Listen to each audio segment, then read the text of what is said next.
Ohio gozaimasu, konnichiwa, konbanwa, everyone, wherever you're at in the world. Welcome to Last Rounds Baseball's live commentary of the Nippon Professional Baseball League. Commentary and views are our opinions and are not affiliated with the NPB, Pacific League, Central League, or their sponsors. We're giving English reports on the game being played and hope that English-speaking fans around the globe can enjoy the games on YouTube and Twitch along with us. Tonight, we're bringing you from it's going to be for the Orix Buffaloes against the Seibu Lions. We look forward to giving you the call of the action. The second place Buffaloes are playing the fifth place Lions, and it'll be all the lineups when we get back in just a moment. Hang tight, everybody. We're going to check our lineups, and we'll be right back with you.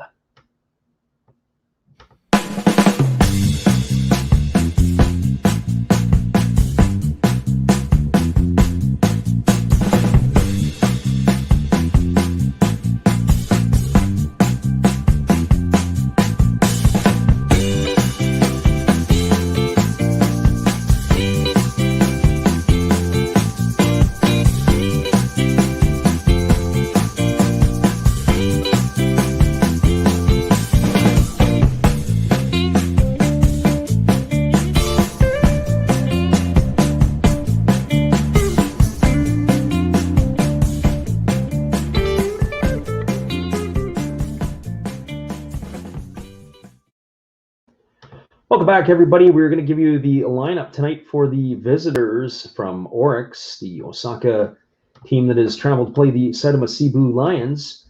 Leading off, we're struggling a little bit tonight with our stuff. So leading off and in center field, wearing number 4 is Shuhei Fukuda. Sorry, everybody, we'll get ourselves straightened out here. Batting second and playing third base, wearing number 6 is Yuma Mune. Batting third and in right field, wearing number 99, is Yutaro Sugimoto. In the cleanup spot and doing the designated hitting, wearing number 55, is T. Okada. Batting fifth and playing first base, wearing number 40, is Seiichiro Oshida. Batting sixth and playing second base, wearing number 5, is Masahiro Nishino.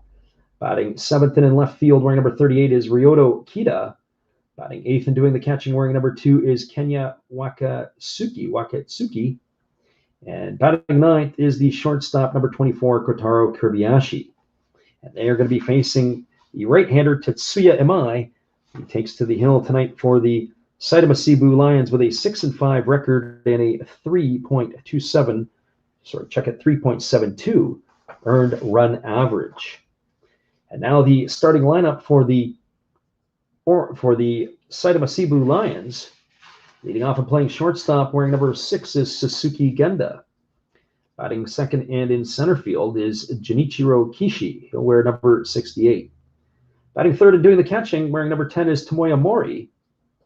In the cleanup spot, doing the designated hitting, is number 60, Takiya Nakamura. Batting fifth and playing second base is number 5, Shuda Tonosaki. Batting sixth in left field, wearing number 1, is Takumi Kuriyama. Batting seventh and playing first base, number 3, is Futaka Yamakawa. Batting eighth at third base tonight, wearing number 22, is Corey Spangenberg. And batting ninth, playing right field, wearing number 72, is Seiji Kawagoe. And they are going to face the right-hander, Cesar Vargas. Vargas is 1-0 with a 9.64 ERA. We saw Vargas get a little bit of work last Monday for the Buffaloes, and he got roughed up in the appearance that we saw him pitch on that Monday ball game. But we're ready to get back into the action here, calling the NPB games, and we're glad you could be here with us. So we'll be back in just a moment as the right-handed pitcher, Imai, is going to finish his warm-up tosses. We're glad you could be in here tonight listening to the call of our action. Hang tight, everybody. We'll be right back in just a moment.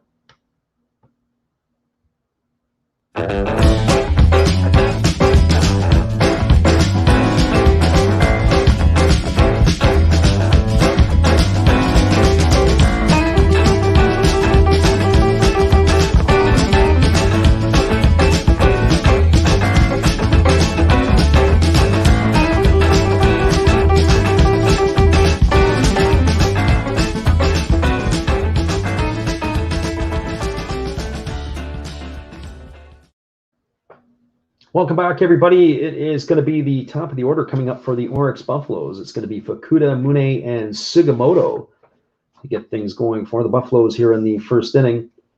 Right-hander Imai has completed his warm-up tosses, and we are about ready to get this one underway. The Seibu Lions are the home team this evening. They are wearing their white jerseys with the blue lettering and numbering. And for the Orix Buffaloes, they are wearing their dark colors with the gold trim, the white pants. And so here's the first pitch of the ball game. It's a fastball that just misses off the outside corner. And the count is 1-0. I brought that first pitch up at 94 miles an hour, and there's a fastball that misses inside, and the count is 2-0. So 2 balls and no strikes. Am I working from the stretch position with nobody on? And here's the pitch to Fukuda. It's a fastball taken for a called strike. And the count is 2-1. And that pitch there looked very similar to the first pitch of the ball game that he threw. So 2 balls and 1 strike. And here comes the 2-1 pitch. It's a fastball swung on. It's tapped over to the second baseman who fields it. Tonosaki throws it over to first, and that is going to retire Fukuda. It's going to go down as a ground out 4-3 for out number 1 here in the first inning. That's going to bring up the third baseman, Yuma Mune.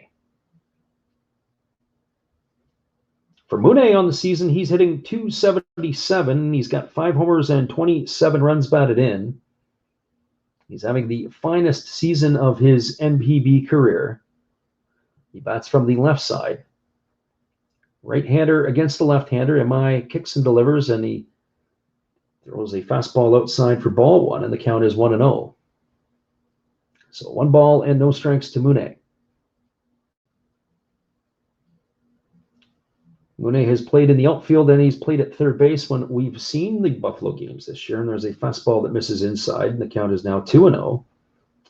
He made some real quality plays in that Monday game against the Hokkaido Nippon Ham Fighters. So here comes the 2-0 pitch. Kicks and delivers. There's a fastball swung on. It's lifted into left field. Moving to his left to make the play is Takumi Kuriyama, and that is going to retire Mune for the second out of the inning. So 2 up and 2 Buffaloes are in the books, and that's going to bring up the right fielder, Yutaro Sugimoto. For Sugimoto on the season, he's hitting .313. He's got 25 homers and 69 runs batted in.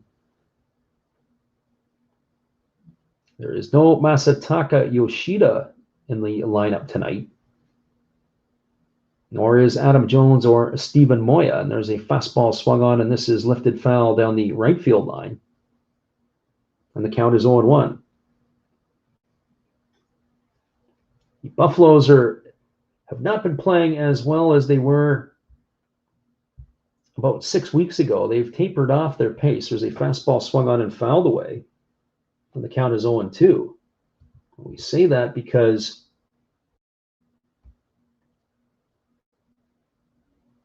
the Buffaloes are certainly in a position right now where they're in second spot. They're still in striking distance of first place. So here comes the pitch from Imai. He kicks and delivers. It's a breaking ball swung on, and Sugimoto goes down on strikes. So for the Orix Buffaloes here in their top of the first inning, they had no runs, no hits, no errors, and nobody left the board. Through a half inning, it is Orix nothing. The Seibu Lions coming to bat. Stick around, everybody. We'll be back in just a couple moments with the call of the bottom of the first inning. Here's our friend Steve Rademacher, friend of our channel. Be sure to check out his stuff once this game is finished. Hello, kids. Steve coming at you. It's Steve Rademacher. And if you like interesting stuff, if you like to laugh a little bit, and if you enjoy collecting, this channel's for you. If you like non-sport cards, we have them. You like pseudo-sport cards, we open them. Even if you like entire boxes of completely pointless stuff or other sports, we have everything here. I drop a different video every day, and there's always a theme to it, from No Filter Friday to Saturday morning cartoons, even Sunday shoutouts. Once in a while, we'll get a little froggy and show Money Money Monday, where I showcase a bunch of my currency. We have Legos, we have Star Wars, we have a good time. We even have my brother on Takeover Tuesday. Be there or be square. Back to Freddy. Welcome back, everybody. We are going to the bottom of the first inning, and it is going to be the right-hander, Cesar Vargas, taking to the hill for the Orix Buffaloes. This is going to be his fourth appearance for the club. He is getting the start tonight. The right-hander is what I would refer to as a little bit heavy set, and he is going to be getting the ball for the action this evening. And leading it off for the Seibu Lions is going to be Suzuki Genda. Genda will be followed by Kishi and Mori. On the season, Genda is hitting .283 with a couple of homers and 23 RBIs. And Vargas goes to work, and it's a first pitch breaking ball over for a called strike when the count is 0-1. So no balls and one strike. Vargas gets into the motion. He delivers. There's a breaking ball swung on and missed. And the count is 0-2. So no balls and two strikes. There are 4 games currently underway in the NPB, and we'll get you the updates on those as we move along tonight. There's a breaking ball that misses down, and the count is now 1-2 to Genda. So 1 ball and 2 strikes. For Cesar Vargas, he is a veteran of the major leagues. There is a breaking ball swung on and fouled away. He appeared in 7 games in 2016 at the big league level with the San Diego Padres. And, of course, he was 0-3 with a 5.03 ERA. So here comes the 1-2 pitch again to Genda. And that is a breaking ball down in the dirt. It gets away from the catcher. He fires to first base, and that is going to retire Genda. It's going to go down as a put-out 2-3 for out number 1. So it's a nice play by the catcher, Wakatsuki. Be able to retire the leadoff hitter for the Seibu Lions. It's going to bring up tonight's center fielder, Junichiro Kishi. For Kishi tonight, he is hitting .239 on the season. He's got 7 homers and 16 runs batted in. When Genda comes off the field, he meets with his catcher, Tomoya Mori, probably explaining what the pitches were that he saw and what the ball is doing, providing some information. There's a fastball taken for a called strike by Kishi, and the count is 0-1.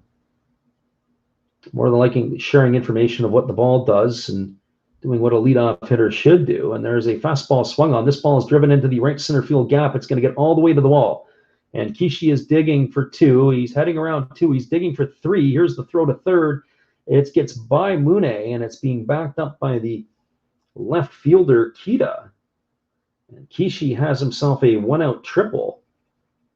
And that is going to bring up Tomoya Mori. So ball was absolutely scorched, and Kishi was really showcasing his wheels as he was able to get around the bases. That ball got down. It got all the way to the wall. It was tracked down by the right fielder, Sugimoto. And there was a good relay over to third. The ball was short hop. Mune couldn't do the honors of getting in front of the ball. It ended up squirting by him, but it was a good play by the left fielder, Kita, to back up the play. And so now they have a runner on third here with 1 away, and that brings up the catcher, Tomoya Mori. And the first pitch to Mori is a breaking ball down, and the count is 1-0. There is a crowd inside of tonight to see the Lions. It's not a full house, not a capacity. Most of the seating, there's at least 1 seat between patrons. Here's the pitch. It's a breaking ball that misses upstairs, and the count is now 2-0 to Mori. It is good to see that there are fans in attendance at the games. The fans are not all the way through the outfield. They pretty much go to right center field in right field. And here comes the 2-0 pitch. That pitch is a fastball taken for a called strike. And the count is 2-1.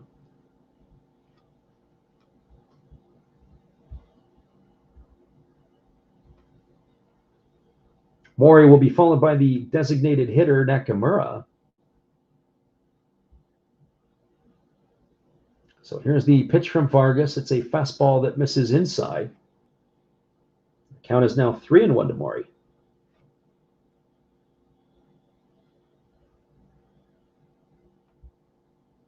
So 3 balls and 1 strike.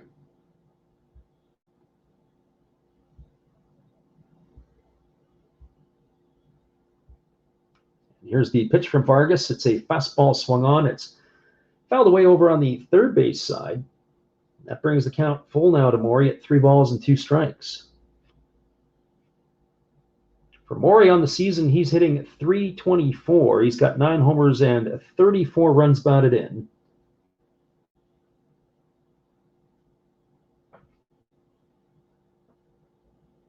Comes the pitch, and it is down in the dirt, and that is a block, but it is going to be ball 4 to Mori. Good block by the catcher, Wakatsuki. And for Vargas, he's kind of picked up where he left off in the last game that we watched. He is struggling to throw strikes, and struggling to be consistent. So that's going to bring up the designated hitter, Takeya Nakamura. For Nakamura on the season, he's batting .274. He's got 11 homers and 58 runs batted in. Crowd that is in attendance is making noise. They are boisterous. They're waving their flags. Last night at the MetLife Dome, they had an announced attendance of 4,512. I would say that it would be at or around those type of numbers. So here is the first pitch to Nakamura. It's a breaking ball that's taken for a called strike. The count is 0-1. The home plate umpire is very slow with his call.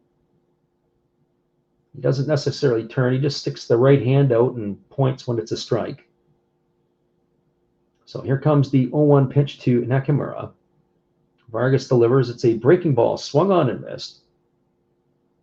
And the count goes to no balls and 2 strikes. Nakamura is a big run producer in the middle part of the order, the veteran right-handed stick.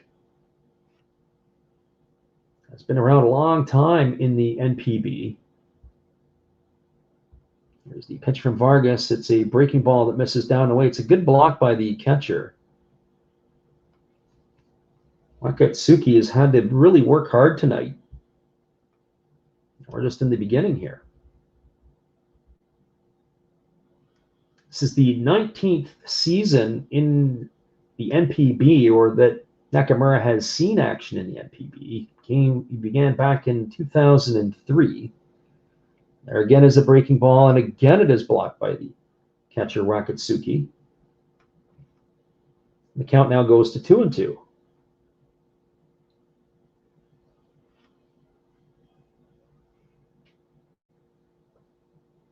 On 3 occasions, Nakamura has hit more than 40 homers in his NPB career. But you have to go back to 2011 when he did it his last time. He's hit 30 home runs. Another 3 more times. There's a fastball swung on. This is grounded foul past the diving first baseman, Oshida, and it is just going to be a strike to Nakamura. He had no choice but to dive for it. He didn't know if it was going to be fair or foul. He made the right decision. As he was holding the runner, Mori, at first, he had to get off the base. He was fortunate it was just out of his outstretched arms. So here's the 2-2 pitch. There's a breaking ball swung on and missed, and Nakamura has been retired for the second out of the inning. That is going to leave it up to the second baseman, Shuda Tonosaki, tonight. For Tonosaki, he is batting .248. He's got 5 homers and 13 runs batted in. Last night he hit a home run off of the relief pitcher Glenn Sparkman. Sparkman was in relief of Yoshinobu Yamamoto, who ended up getting the win last night as Orix opened this series with a victory. Final score last night was 7-1 for the Buffaloes. Here's the pitch from Vargas. It is a breaking ball, swung on and missed, and the count is 0-1.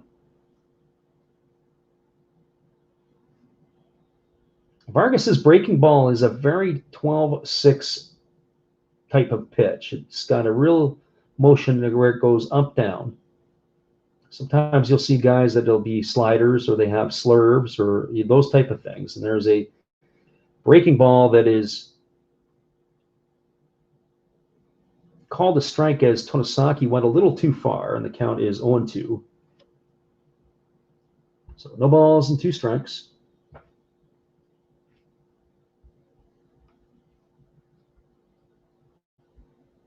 Some of the crowd now are up and cheering, and they're on their feet. Tonosaki gets back in the box, and he's ready to go out again. And here is the 0-2 pitch.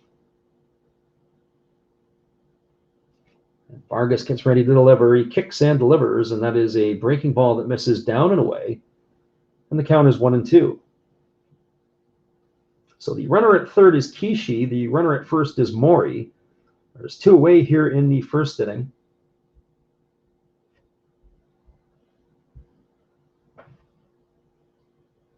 Here comes the 1-2 pitch from Vargas. It is a breaking ball that misses down and away. And it looks like they got the runner hung up at third. They fire down to third base, and Kishi dives back in time. Mori has advanced to second base on the ball in the dirt. We're going to have to see what they rule that, but I would say more than likely it's a wild pitch. Mori would advance on the wild pitch, probably not a straight steal. It's going to even the count at 2-2. So now they have 2 runners in scoring position. It was a good play by the catcher. He fielded the ball and took a look at nailing the runner at second base, and then he turned and fired to third and almost got the runner at third.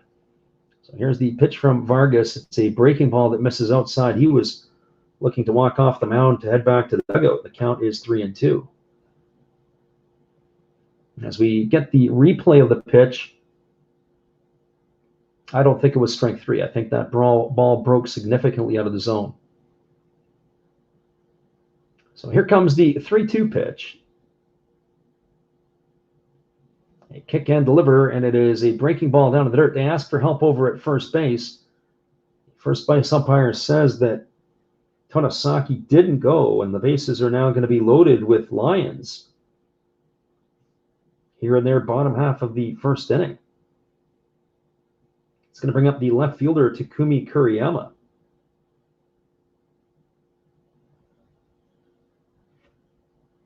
I haven't looked at the roster lately for the Orix Buffaloes, but there are a lot of import players that would be with that ball club right now. Last night it was Sparkman, Higgins, pitchers, Vargas tonight, and then offensively you've got Jones and Stephen Moya. That puts them at 5 imports. There's a ball swung on and it's tap foul down the third baseline. The count is 0-1 on Takumi Kuriyama. Kuriyama's batting .257 with 4 homers and 29 runs batted in. That's from the left side. Right-hander against the left-hander. Vargas delivers. It's a fastball that misses upstairs, and the count is 1-1. So 1 ball and 1 strike.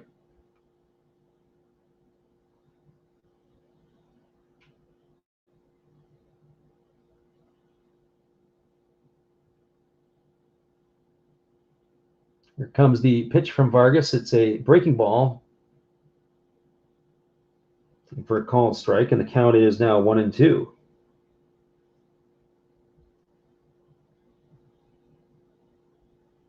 So 1 ball and 2 strikes to Kuriyama.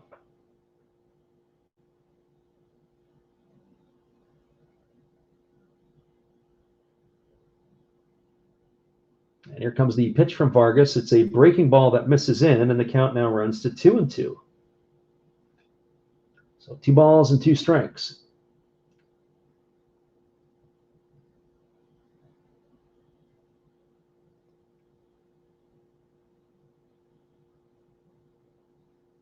So 2 balls and 2 strikes.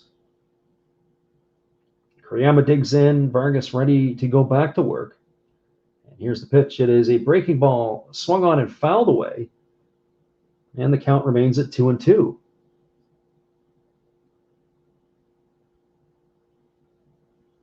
That was the 30th pitch of the inning so far for Vargas. He has not been very efficient in his work here tonight versus the Lions so far. He's really had to go deep into counts on pretty much every hitter except for Kishi. Kishi swung and rattled that ball off the right center field wall, and here's the ball swung on. It's grounded to first. It's fielded by the first baseman, Oshida. He calls off the pitcher. He's going to take it himself. It's going to go down as a ground out to 3, and that is going to be the 3rd out of the inning. So for the Seibu Lions in their half of the first inning, there was no runs, 1 hit, no errors, and 3 runners left aboard. We're through 1 complete. It is the Seibu Lions nothing, the Orix Buffaloes nothing. Stick around, everybody. We'll be back in just a couple minutes. Here's our friend Steve Rademacher again. Be sure to check out his channel. He's a large supporter of ours, and in turn, we like to support Steve. Here he is again. Domo arigato. Sorry if I mispronounced that. I'm new at this. Thank you for watching Last Raps Baseball. Tell all your friends and family to come check him out, ask some questions during the telecast, and give him a good sub and a thumbs up. And this is Steve coming back at you, and some new things on my channel. Star Wars figures that everybody likes.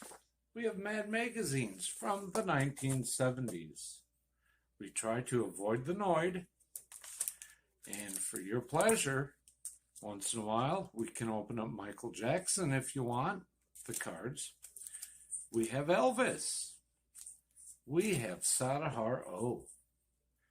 We love everything that is everything, so we even have the Beatles fighting with lightsabers. Look at that, John and George. Once in a while, we'll even have my brother take over my channel on a Tuesday. So once again, everybody tell your friends, come see Freddie at Last Raps Baseball. And right now, I'm going to kick it right back to you, Freddie. Welcome back, everybody. That is Steve Rademacher. Be sure to check out his channel after the game, whether it's Money Monday, Takeover Tuesday, Saturday morning cartoons, or the shoutouts on Sunday. He's always got something entertaining. We are ready to get back to the live action here, as it's going to be Okada, Oshida, and Nishino to come up for the Orix Buffaloes. It's the Hardleg Buffalo batting order here in their inning. And so T. Okada steps in from the left side, and the first pitch delivered from Imai is a fastball outside for ball 1, and the count is 1-0. Okada on the season is hitting .262 with 11 homers and 49 runs batted in. And here's the pitch. It's a fastball swung on and fouled away. And the count now is 1 strike. Okada hitting in the cleanup spot tonight. He's got the padding on the right leg, or the protective padding. Here's the pitch from Imai. It's a breaking ball swung on, and it's lifted foul over on the third base side. The count now goes to 1-2. So 1 strikes.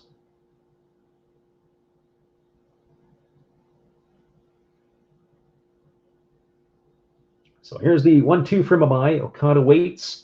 It's a breaking ball swung on. It is ripped foul over on the first base side. It's just past the first base dugout. The count is now going to remain still at 1 strikes. Okada's got the eye black under the eyes. He's got a fierce look about him at the plate. There's a breaking ball down. They ask for help over at third base. The third base umpire said he didn't go.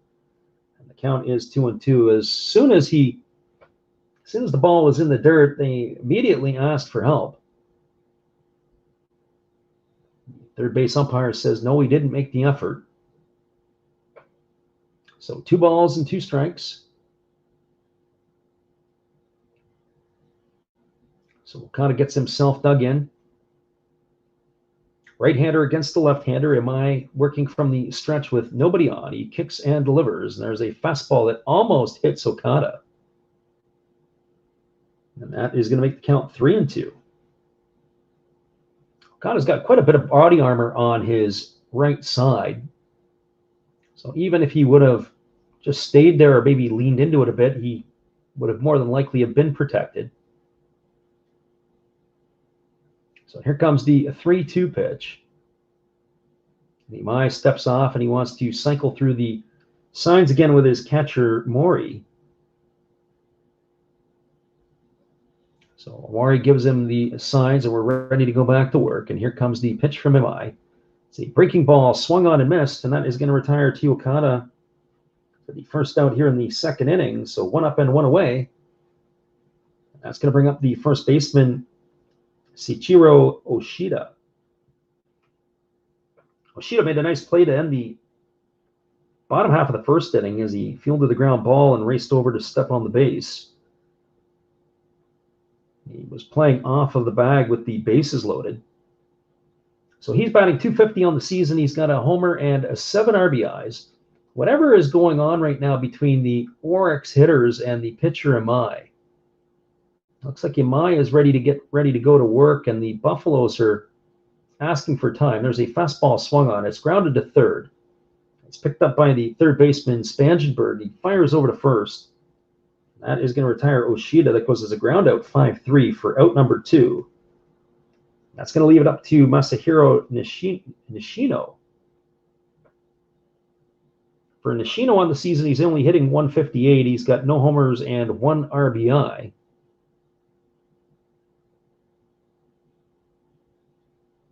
I've seen Imai pitch a little bit before earlier in the season, and he is one of the pitchers I would be impressed with life in the arm. He can bring the fastball up to the plate. There's one there at 96 miles an hour. That's a strike taken by Nishino, so the count is 0-1. Here's the pitch. It is a breaking ball that is waved at and missed, and the count is now 0-2. Where Imai got himself into trouble earlier in the season when we were watching some of these games is that he was throwing too many breaking balls and also was not getting ahead in the count. There's a fastball swung on and fouled away. The count remains 0-2 to Nishino.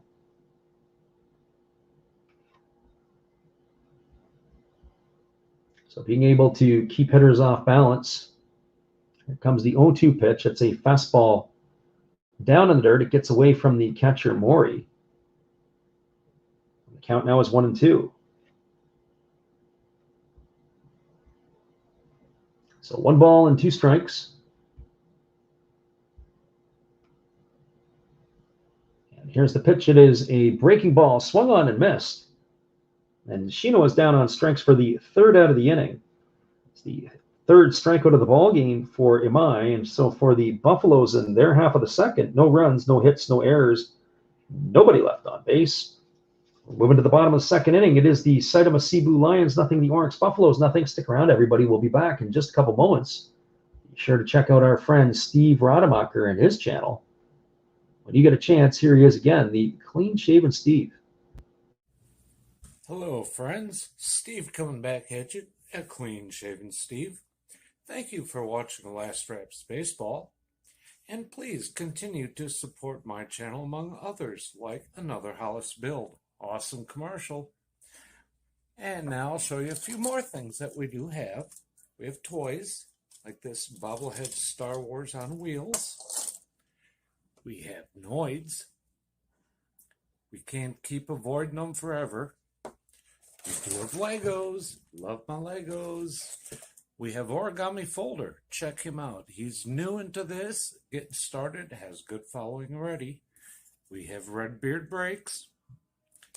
And we also have these things that, in a pinch, will tell you what your temperature is. So, if you like all of this, and if you like Last Raps Baseball, join all of us. We'd love to have you. And I know you would enjoy us. Thank you, peace, good night, and cheers.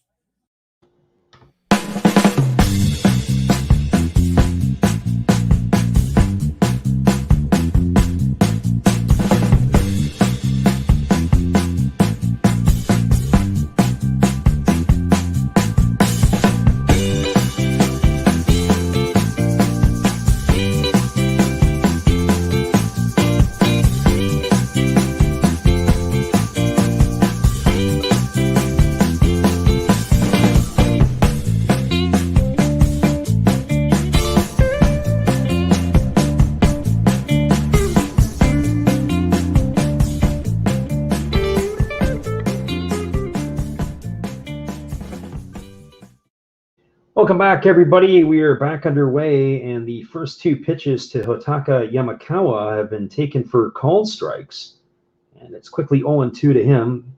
A little tardy getting back from our break for Yamakawa this year. He's batting .217. He's got 17 homers and 50 runs batted in. There is another breaking ball from Vargas, but this time it's down, and the count is now 1-2.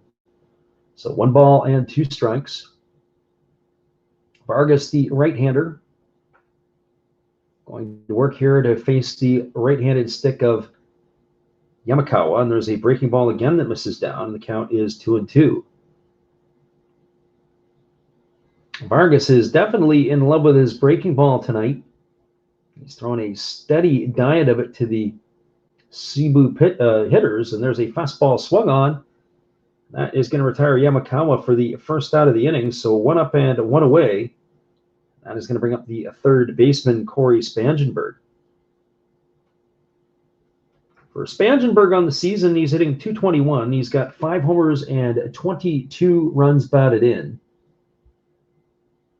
Spangenberg has back for another season with the Lions. He bats from the left side. And here's the pitch. It's a fastball taken for a called strike, and the count is 0-1. Spangenberg's Achilles heel has been he just strikes out a lot. Last year he struck out 150 times in 445 at-bats. There was a fastball swung on. It's lifted foul into the netting on the third base side, and the count is 0-2. Spangenberg last year, as we said, 150 times in 407 at-bats. And here's the pitch. It's a fastball that misses upstairs. The count is now 1 ball and 2 strikes.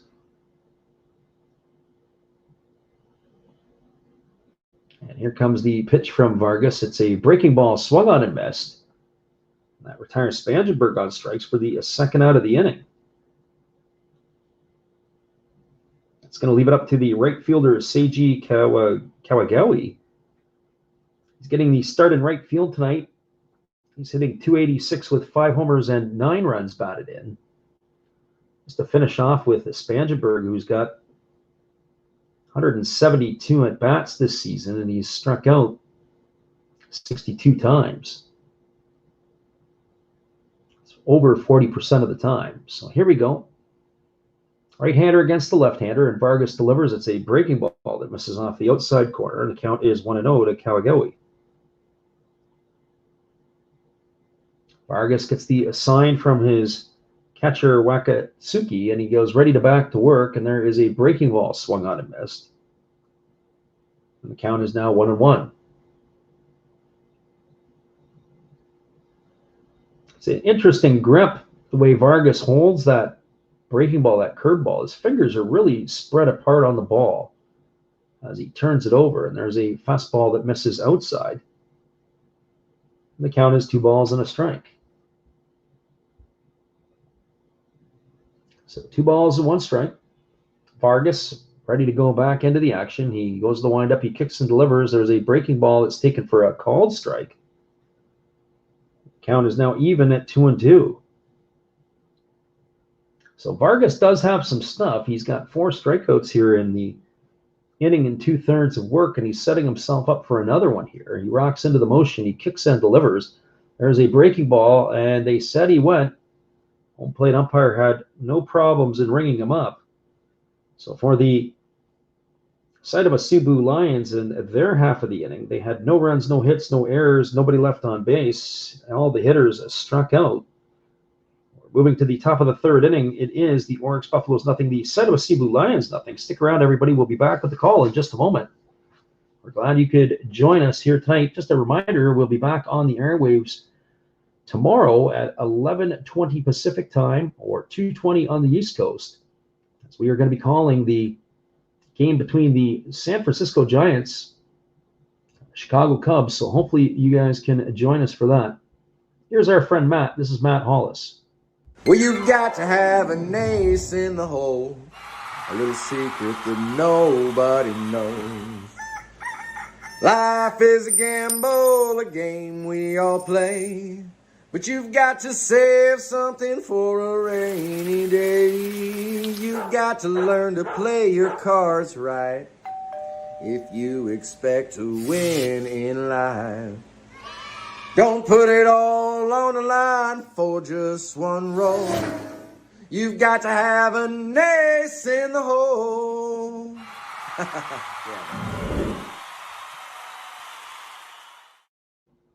That's right, everybody. That's Matt Hollis from another Hollis build. After the game is done, be sure to check out his channel. He's got all kinds of great and entertaining things that happen. And you get an opportunity, go let him know that Last Craps Baseball sent you. That's Matt Hollis and another Hollis build. Now coming up for the Orix Buffaloes in their top of the 3rd inning, it is going to be Ryota Kita, Kenya Wakatsuki, and Kitaro Kirbayashi to get things going against the right-hander Tetsuya Imai. For Imai tonight,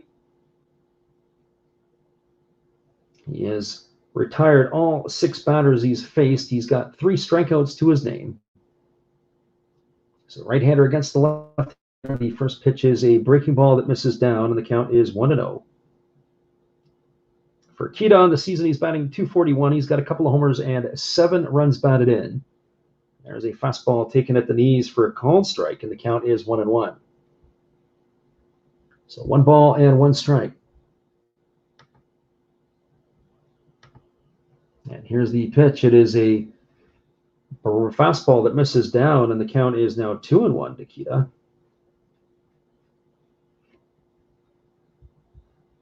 It is a little bit of a different lineup than what the Buffaloes ran out last night. Here comes the 2-1 pitch. He kicks and delivers. It's a fastball that misses inside. The count is now 3-1 to Kita. Ryo Adachi, the regular second baseman, is not in the lineup tonight. And nor is Stephen Moya, who DH'd last night. And here comes the pitch. It's a fastball taken for a called strike. And the count now goes to 3-2 on Kita. Kita last night was 1 for 3. He had a couple of RBIs. Here's the pitch. It is a fastball that misses outside, and Kita has drawn himself a leadoff walk here in the 3rd inning. It's going to bring up the catcher, Kenya Wakatsuki. Wakatsuki on the season is batting .239. He's got 4 homers and 13 runs batted in.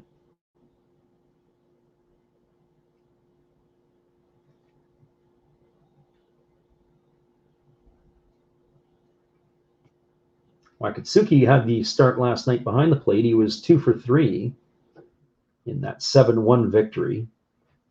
Of course, when Yamamoto pitches, is a tough team to beat, being the Buffaloes. Yamamoto, who got the win, it was his 13th win of the season last night. Here's the pitch, and squaring to bunt is the catcher, Wakatsuki, and he gets it down. It's fielded by Mai. He throws to first. That is going to retire the catcher. That goes as a sacrifice, 1-3. That is going to bring up the left fielder, Ryoto Kita.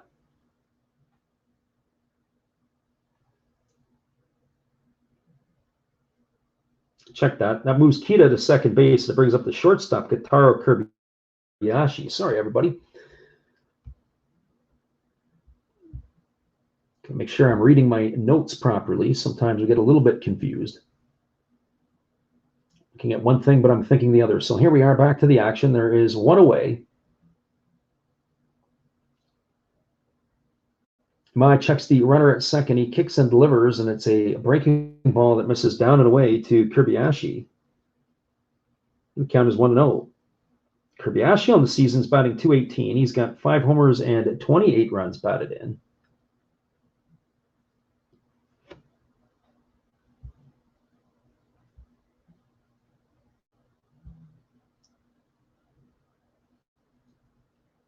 Mai checks the runner at second. He kicks and delivers. There's a breaking ball that misses down and away. And the count's now 2-0. Waiting on deck is Shuhei Fukuda, which is the top of the order for Orix.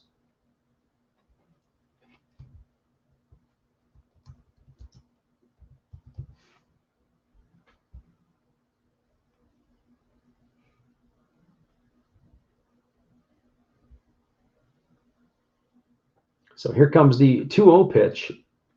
Mai holds at the belt. Checks the runner at second. He kicks and delivers. There's a fastball swung on. It is lifted into right field.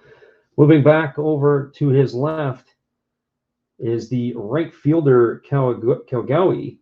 He makes the catch, and that is going to retire Kobayashi, but the runner, Kita, at second base did not advance on the fly ball. When the ball was struck, I'm not sure what he was doing. By the time he got back to the base, he was late in tagging up, and then he never advanced. So I don't know if he thought that the ball was going to be down, but that was a base running error for sure by the runner who's at second base. So 2 away, and that brings up the top of the order, Shuhei Fukuda. Fukuda is hitting .286 now on the season. He's got that homer and 17 runs batted in. Mai kicks and delivers. There's a fastball that runs up at 94 miles an hour that misses outside for a ball, and it's 1-0 to Fukuda. I think if Kita had a do-over, he'd rather be in third base. If a ball gets spiked in the dirt and gets by the catcher, that's going to cost the Buffaloes an opportunity. And there's a pitch that's down, and the count is now 2-0.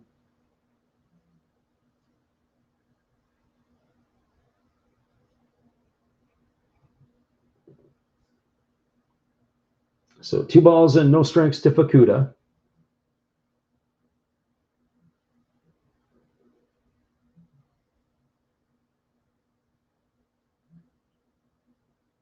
Holding the ball at the belt is Imai.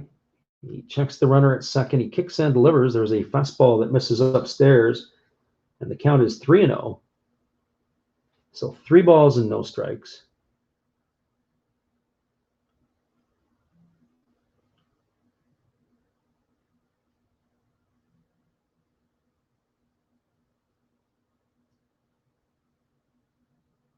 So 3 balls and no strikes. Here is the pitch to Fukuda.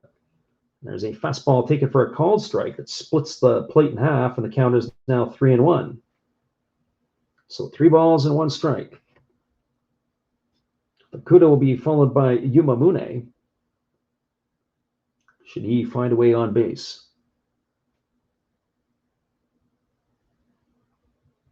So 3 balls and 1 strike. Mai checks the runner at second. He delivers. There's a fastball swung on. It is lifted into left field. Moving over to his left is the left fielder Kuriyama, and he's going to make the catch. That is going to retire the Buffaloes here in the 3rd inning. So for Orix, they had no runs, no hits, no errors. There was 1 runner left aboard. We're now through 2.5 innings. It is the Saitama Seibu Lions nothing, the Orix Buffaloes nothing. Stay with us, everybody. We are going to be back again in just a couple moments with the call of the 3rd inning. We are glad you are all with us tonight. Here's some of our Japanese Baseball Hall of Fame memories. Be sure to check it out.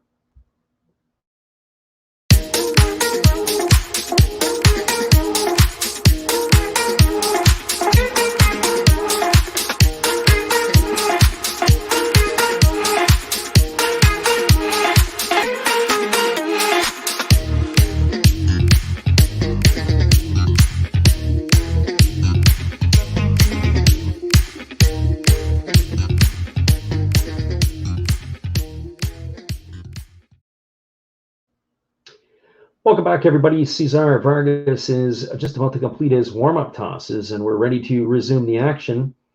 It is a 0-0 score line. It'll be the top of the order coming up for the Seibu Lions here in their half of the third inning. It'll be Suzuki Genda, Junichiro Kishi, and Tomoya Mori to get things going to face the right-hander Vargas. It is a beautiful day outside the MetLife Dome.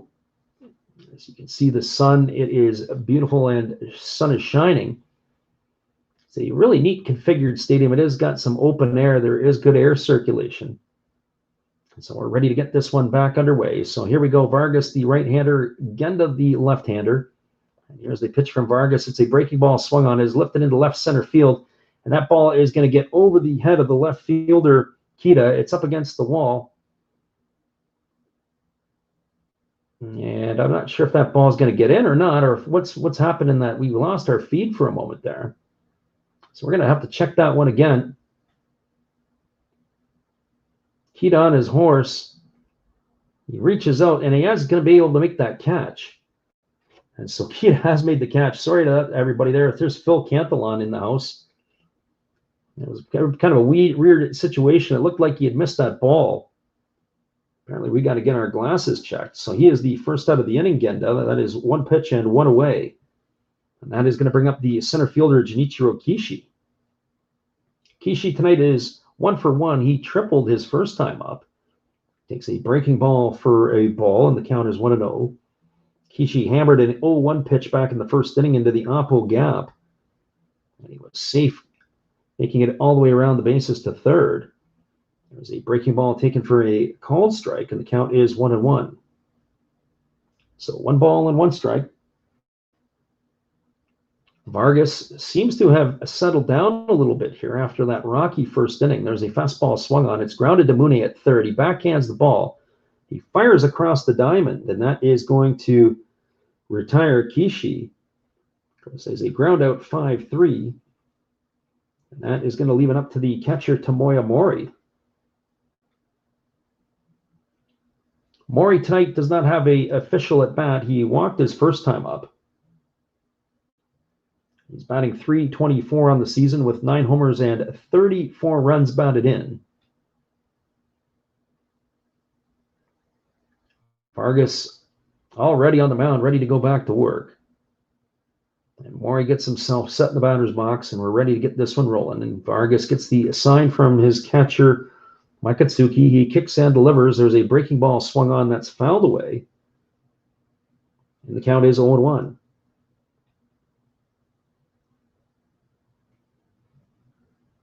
Mori batting from the left side. He's got himself dug in. Vargas now has picked up the pace here. He kicks and delivers. There's a breaking ball down, and the count is 1-1. The designated hitter, Takeya Nakamura, waits his turn on deck. So 1 ball and 1 strike to Mori. There's 2 away here in the top of the third inning. Vargas ready to go back to work. He rocks in the motion. He kicks and delivers. There's a fastball that misses outside. And the count is now 2-1.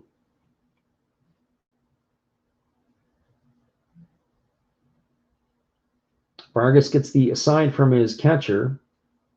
And here's the pitch to Mori. It is a breaking ball swung on. It's grounded to the right side. It's fielded by the second baseman, who fires it to Vargas covering.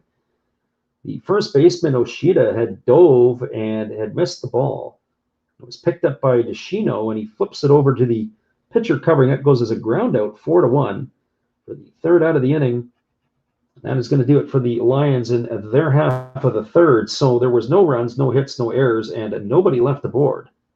We are through 3 complete innings at the MetLife Dome, and it is the Seibu Lions nothing, the Orix Buffaloes nothing. Stick around, everybody. We'll be back for the call in just a couple moments. Thank everybody for being here.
Welcome back, everybody. We are entering the middle frames here, and it is going to be the 2, 3, and 4 hitters to come to bat for the Orix Buffaloes in the top of the 4th inning.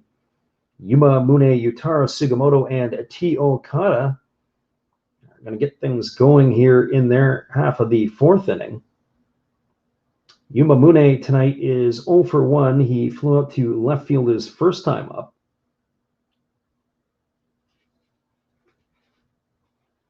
We're ready to resume action as Tetsuya Imai is just completed his last warm-up toss. Ready to get this one back underway. He's been very economical in his pitches. He's thrown 38 pitches through the first 3 innings. Always the watermark is about 15 pitches per inning, and in this case it would be 45 pitches or less. He has certainly been able to be effective in his use of his pitches.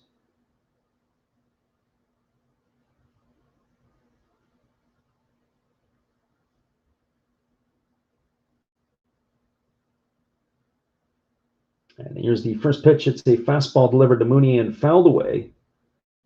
The count is 0-1. So no balls and 1 strike.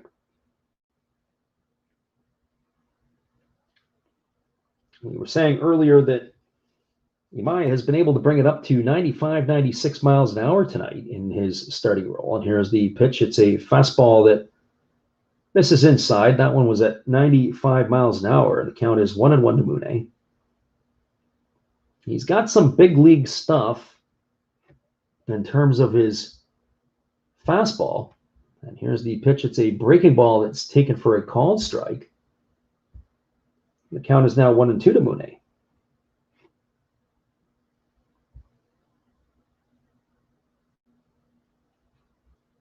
Imai working from that set position with nobody on. He kicks and delivers. There's a fastball that just misses a bit low. They wanted the call. That pitch there was 96 miles an hour. Right at the knees, but just below the knees in the view of the umpire, and the count is now 2-2. The 23-year-old right-hander kicks and delivers. There's a fastball swung on and fouled away, and the count is 3-2 to Mune.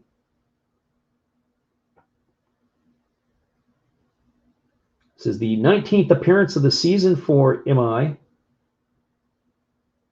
He had 23 appearances in 2019 for the Lions.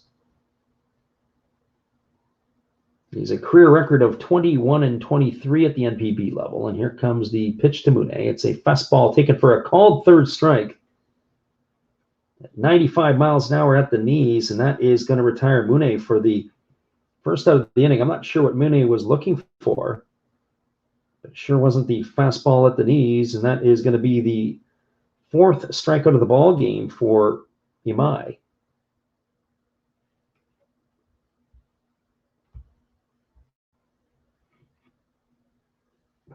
That's going to bring up the right fielder Yutaro Sugimoto. And the first pitch to Sugimoto is a fastball for a ball, and the count is 1-0. Sugimoto was one of the strikeout victims by Imai in the first inning. He is 0 for 1 tonight. He takes a breaking ball for a called strike, and the count is 1-1. Sugimoto's average has slipped to .312 on the season. He's got 25 homers and 69 runs batted in. There's a breaking ball that bounces up to the plate, and the count is now 1 ball and 2 strikes. So 1-2.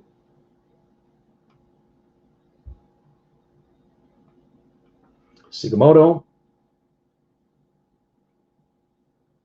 gets himself dug in. Here's the pitch from Imai. It's a fastball swung on, and this is fouled off, and the count is 1-2. We have Rob Gambone in here. He says, where do you get access to watch the game? Well, I guess it all depends on where you're at, Rob. I don't know where you're located. So if you tell me where you're at, we can maybe help you out. Here's the pitch. It's a fastball, and it's swung on and fouled away.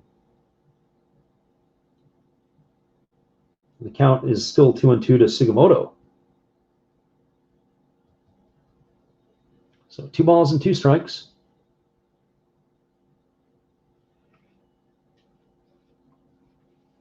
Mai gets the sign from his catcher, Mori. He's ready to go back to work, and it's a breaking ball swung on.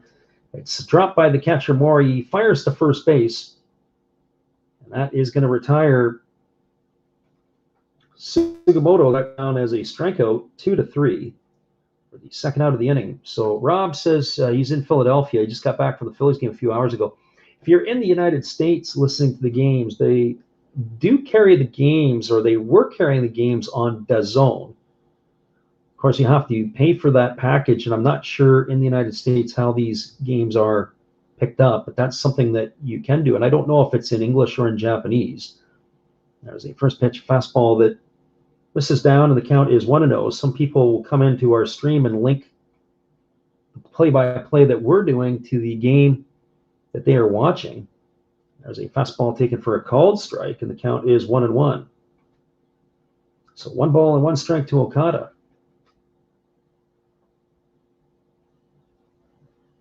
So that's the best guess. Now, the illegal ways to watch, I really don't know. You'll have to tap into somebody who might have it there. There is a breaking ball swung on and fouled away. Count is 1-2. It's called DAZN. And I think it's like, it's not DAZONE, but it's like DAZNE or something like that, or DAZN, something along those lines. So here comes the 1-2 pitch to Okada, and it's a breaking ball that misses down and in. And the count is now 2 balls and 2 strikes. Okada on the season is hitting .261. He's got 11 homers and 49 runs batted in. He's got armor all over that right side. He's got a big elbow pad on, and he's got the protection on his right leg. He's got the slightly open stance, and here comes the 2-2 pitch.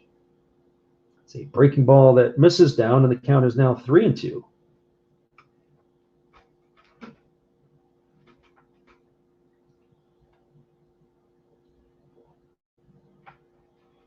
So 3 balls and 2 strikes. We're here in the top half of the 4th inning. We're all knotted up at zeros. Here comes the 3-2 pitch.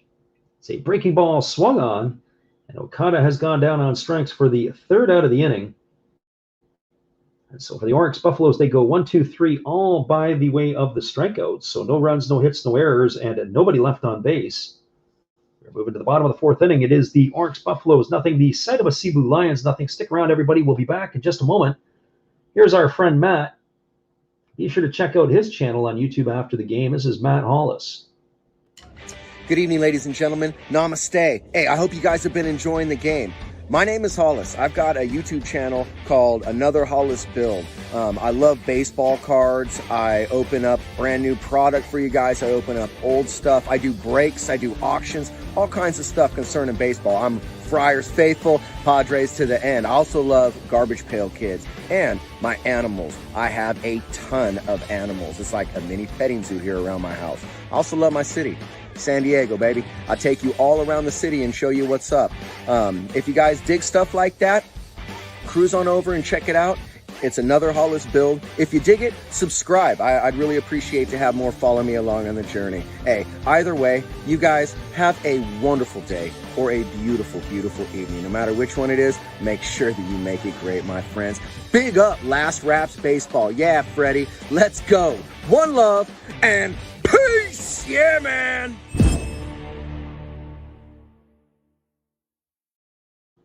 Thanks again to Matt Hollis. That is Another Hollis Build. After the game is done, be sure to go over and check out his channel. It's not his problem that he is a San Diego Padre fan. That is his birthright and by choice.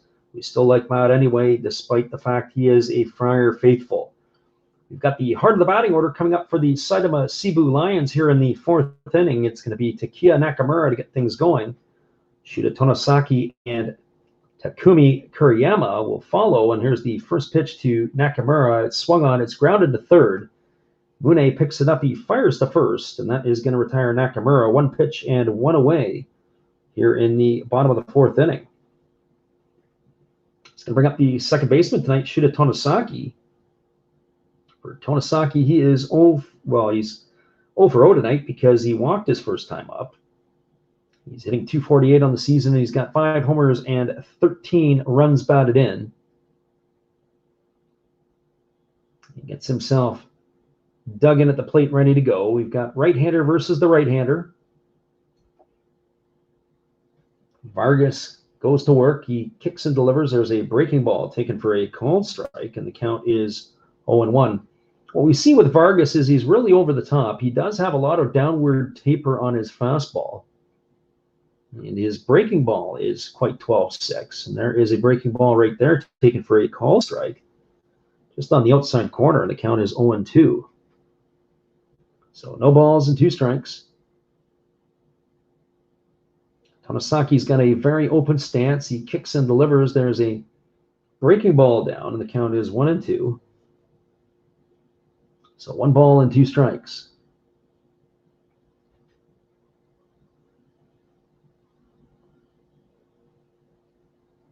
Vargas has really settled down after that rocky first inning. He is now retired 8 Lions in a row, and there's a breaking ball swung on. It's lifted foul into the seats over on the first base side. Count remains 1-2 to Tonosaki. Vargas had a real rocky first inning. He threw over 30 pitches. And here is the pitch. It is a breaking ball swung on. This ball is lashed into left field past the outstretched arms of the shortstop Kobayashi. Tonosaki is aboard for the second time tonight, this time via a base hit single. And so with 1 away, it is going to bring up the left fielder Takumi Kuriyama. So Kuriyama is 0 for 1 tonight. He grounded to the first baseman his first time up.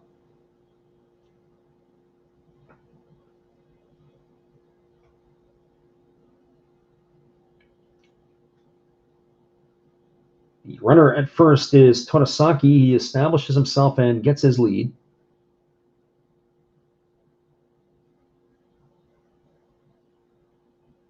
Vargas holds at the chest. He kicks and delivers. There's a fastball swung on. It's lifted foul over on the third base side, and the count is quickly 0-1. So no balls and 1 strike.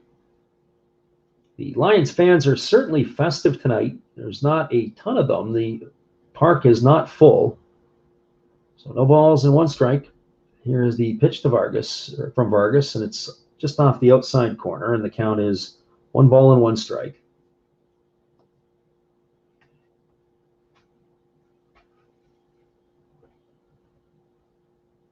"61 pitches so far for Vargas as we're here with 1 out in the 4th inning. He kicks and he delivers. It is a breaking ball. Home plate umpire has ruled it a strike as the batter Kuriyama couldn't hold up his swing. Count is now 1-2.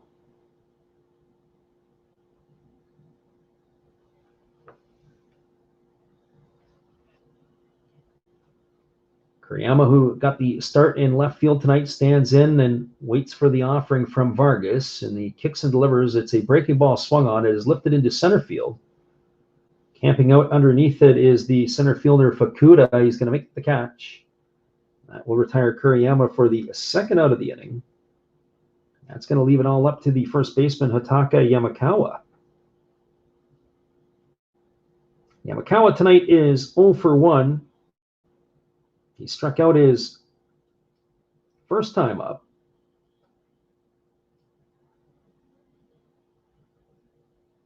Hitting .216 on the season. Big fella digs in, and he's ready to go here. Vargas comes set at the chest. And he flips it over to first base. Diving back in time is the base runner Tonosaki. I just don't see Tonosaki as being a threat to run in this position. He's only got 4 stolen bases on the year, and they've got the 7-hole hitter at the plate with 2 away. And there is a breaking ball swung on. This is lifted into deep center field. Moving back on as a center fielder, it's over the head of Okuda. The ball is down up against the wall. 1 run is going to score, and standing on second base is going to be the first baseman Yamakawa. The center fielder Fukuda, off the crack of the bat, turned the wrong way, and then he got himself turned around. It was a complete and absolute zoo route to the ball. The ball got over his head up against the wall. As we catch the replay again, that ball was absolutely smoked. He probably had a play on it if he turned the right way properly. So he turned on it, and then he did an inside pivot rather than just turning his head and keeping running to make the adjustment. It was poor technique by the center fielder. But it's going to go down as a double and a RBI for Yamakawa. The Seibu Lions are on the board here in the fourth inning, 1-0. That's going to bring up the third baseman, Corey Spangenberg. For Spangenberg, he is 0 for 1 tonight. He struck out his first time up, and there is a breaking ball swung on and fouled away over on the first base side.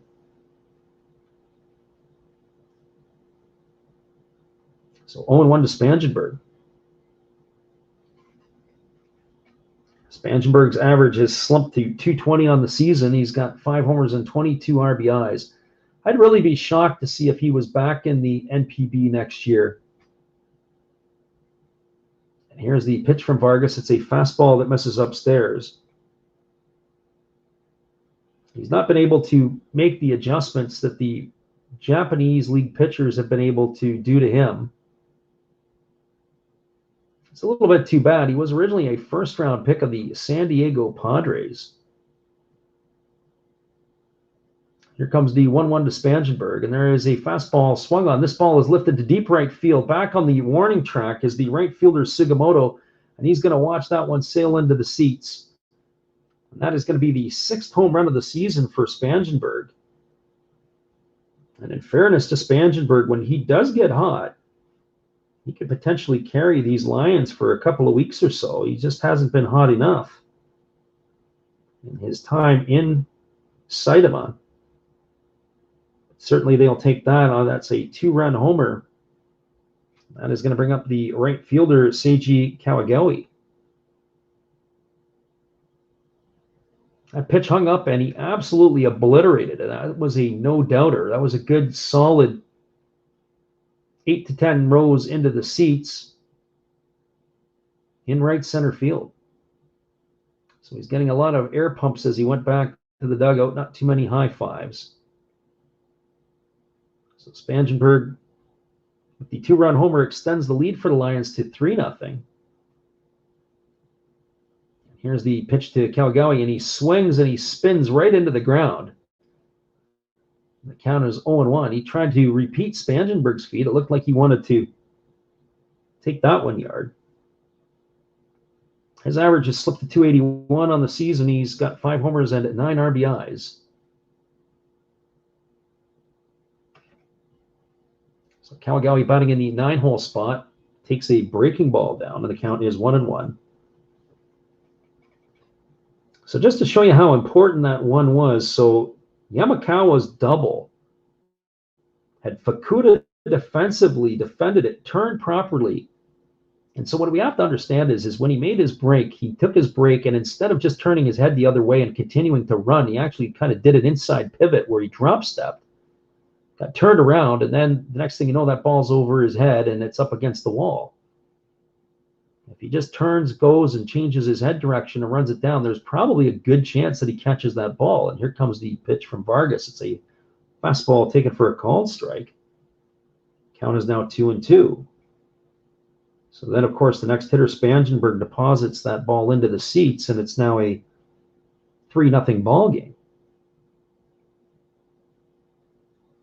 So Vargas gets the assign from his catcher, Wakatsuki, and it's a fastball swung on, and it's grounded foul on the third base side. The count remains 2-2. But as we say, certainly in that situation, if he makes that catch, we don't see the run scored, and we certainly don't see the 2-run homer that follows. So there's a fastball swung on. It's popped up over on the third base side. Moving into foul territory is Mune. He's going to make the catch, and that is going to retire the side here for the Seibu Lions in their half of the fourth inning, but the damage has been done. 3 runs in the inning on 3 hits. There were no errors and nobody left on base. We are now through 4 complete. It's the Seibu Lions 3, the Orix Buffaloes nothing. Stick around, everybody. We'll be back in just a couple moments. The call of the 5th inning. We're glad you're with us. There's another one of our Hall of Fame memories.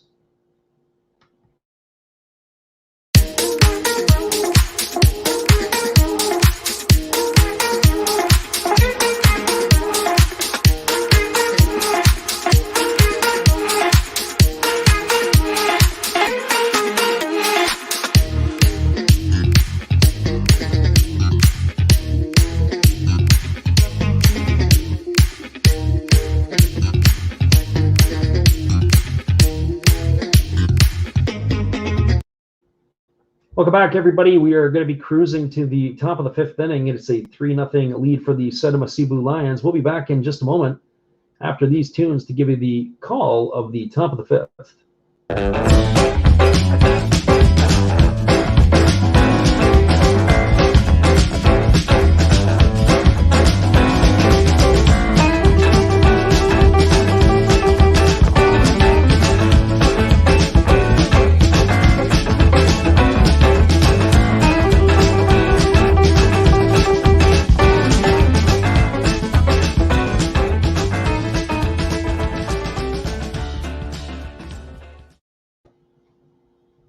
Welcome back, everybody. It is the top of the 5th inning, and it's going to be the 5, 6, and 7 hitters coming to bat for the Orix Buffaloes. That's going to be Seiichiro Oshida, Masahiro Nishino, and Ryota Kita coming up to bat for the Buffaloes. And it is the right-hander Tetsuya Amai who is returning for his 5th inning of action, and we're ready to get this one going. And the first pitch is a breaking ball that misses outside. The count is 1-0 to Oshida. 56 pitches through the first 4 innings for the right-hander Imai, and he kicks and delivers. There's a breaking ball swung on and missed. The count is all even at 1-1. So 1 ball and 1 strike. Imai goes back to work. He kicks and delivers. There's a fastball that just misses off the outside corner. The count is 2 balls and 1 strike. So 2 balls and 1 strike. And here comes the pitch. It's a breaking ball that's taken for a called strike by Oshida just on the inside part of the plate. The count runs to 2-2.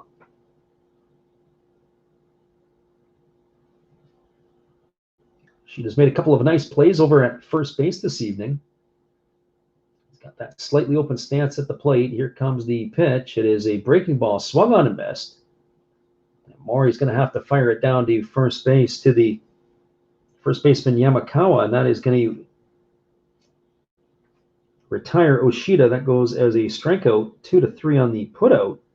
For out number 1 here in the 5th inning. That's 4 strikeouts in a row for the Lions right-hander. 7 strikeouts in 4 1/3 innings of work so far.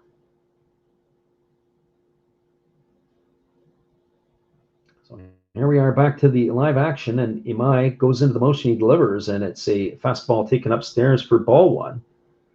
Masahiro Nishino is the batter here. He's hitting from the left side. He gets the start at second base tonight. There's a fastball that's taken for a called strike, and the count is 1-1. Nishino struck out his first time up. Imai is having himself a decent ball game here tonight, been able to fill up the zone, and here's the pitch. It's a breaking ball that misses outside, and the count is now 2-1.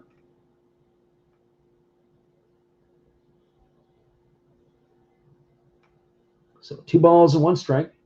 Imai rocks in the motion. He delivers. There's a fastball swung on. This is lifted into the netting down the third base side, and the count is 2-2. So 2 balls and 2 strikes.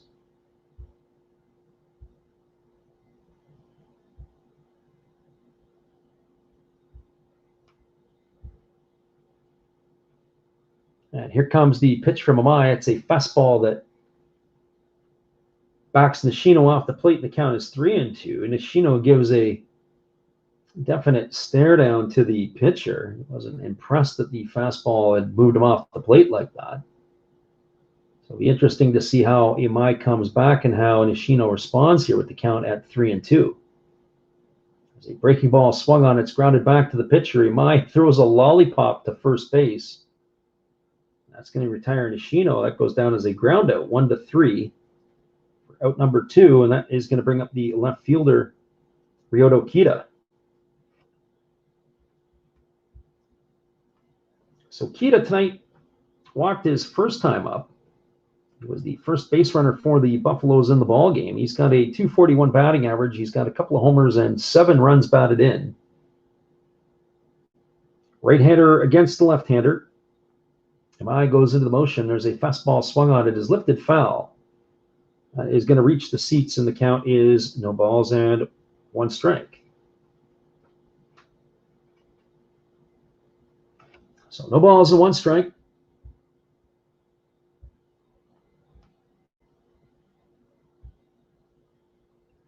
Rocking into the motion is Imai. There's a fastball that misses upstairs, and the count is 1-1. So 1 ball and 1 strike.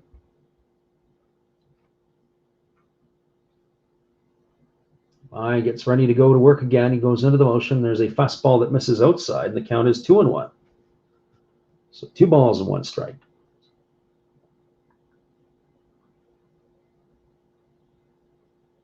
Imai is now up to 70 pitches here in the 5th inning.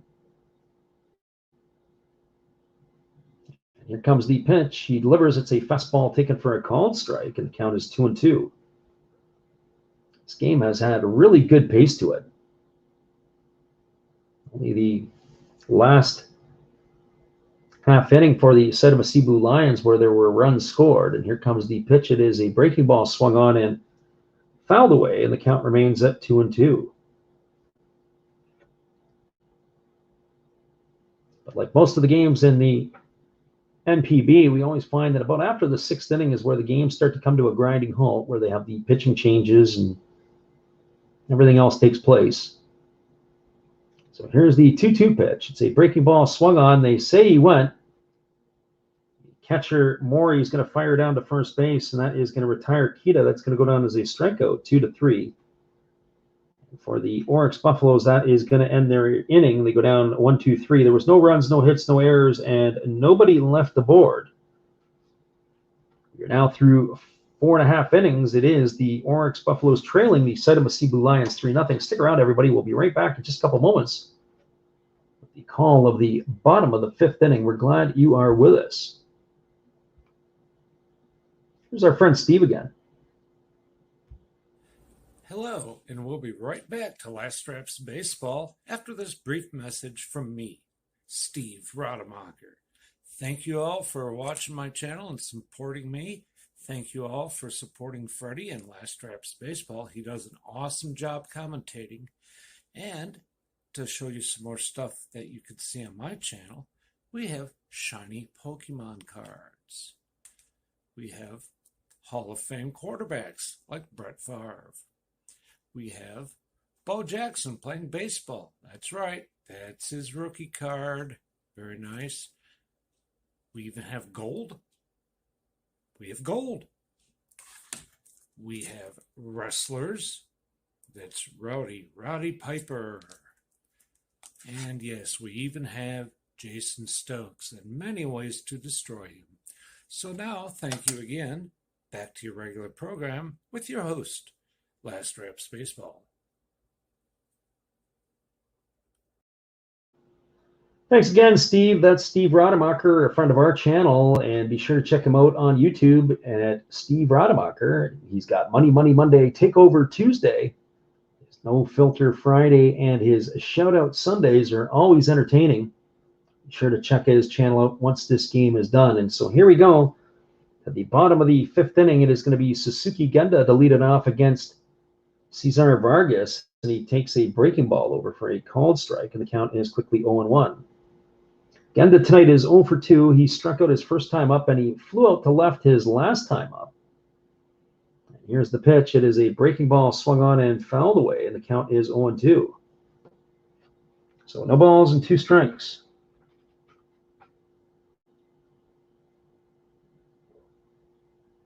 So no balls and 2 strikes to Genda. Here's the pitch from Vargas. It's a breaking ball that misses outside. The count is 1 ball and 2 strikes. It'll be Genda, Kishi, and Mori here in the bottom half of the 5th inning, and there's a breaking ball swung on. This is driven foul into the netting, and the count remains at 1 ball and 2 strikes.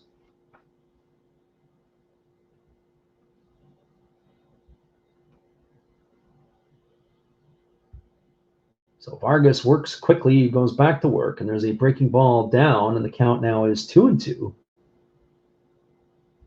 So 2 balls and 2 strikes.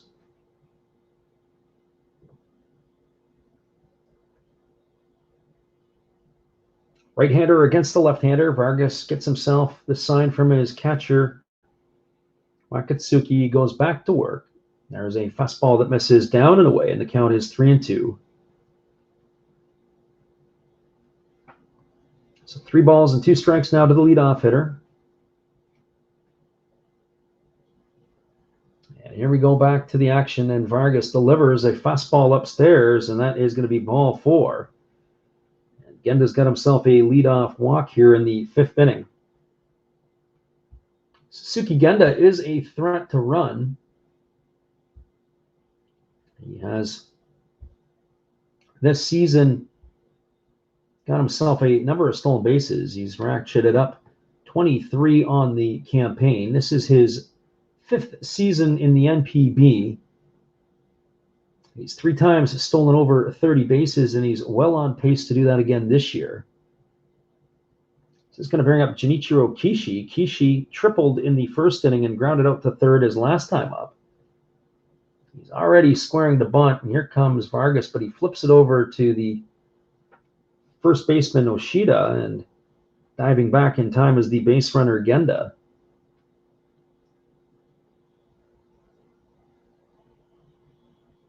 The infield is in double play depth. Mune is in on the green part of the turf off of the dirt at the 3rd base side. Again, diving back safely is base runner Genda.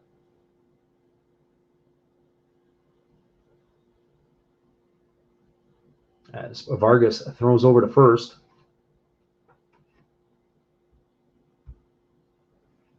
So Vargas gets the sign from his catcher. Again, squaring to bunt is Kishi. Here's the pitch. He drops it down. It's a decent bunt. Vargas picks it up. He fires over to first. And that is going to advance Genda over to second. It's going to go down as a sacrifice 1-3. It'll be first out of the inning, and that is going to bring up the catcher Tomoya Mori. So there's really good bunt defense execution. Well done by everybody around to be able to secure the out. The bunt was a decent bunt. They had no shot at the runner at second base. Genda does run well. Now that's going to bring up Tomoya Mori to the plate. Mori today is 0 for 1. Grounded out his last time up, and he walked in the 1st inning. Mori's average has slipped to 323. He's got 9 homers and 34 runs batted in. He's got a lot of padding on his right arm. He's got some special padding over top of his right hand as well. And here comes the first pitch from Vargas. It's a fastball that misses outside. The count is 1-0. So 1 ball and no strikes.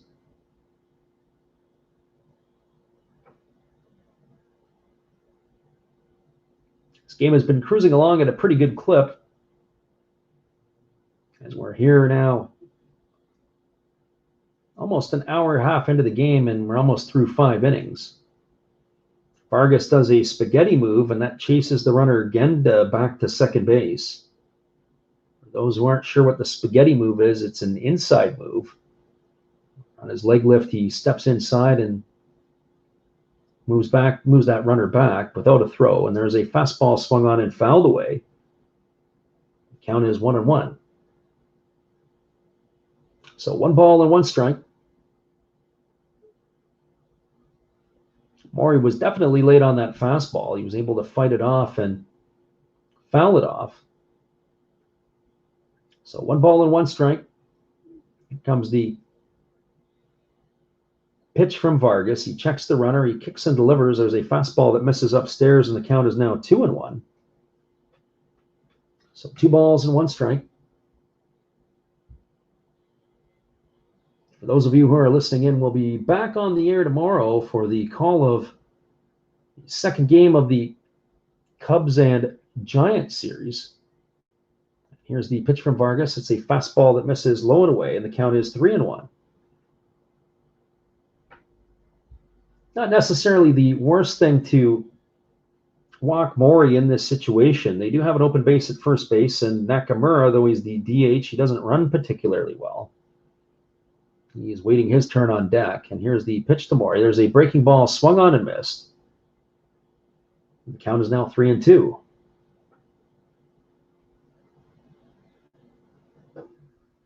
As we mentioned before, the breaking ball that Vargas throws has a lot of 12-6 movement.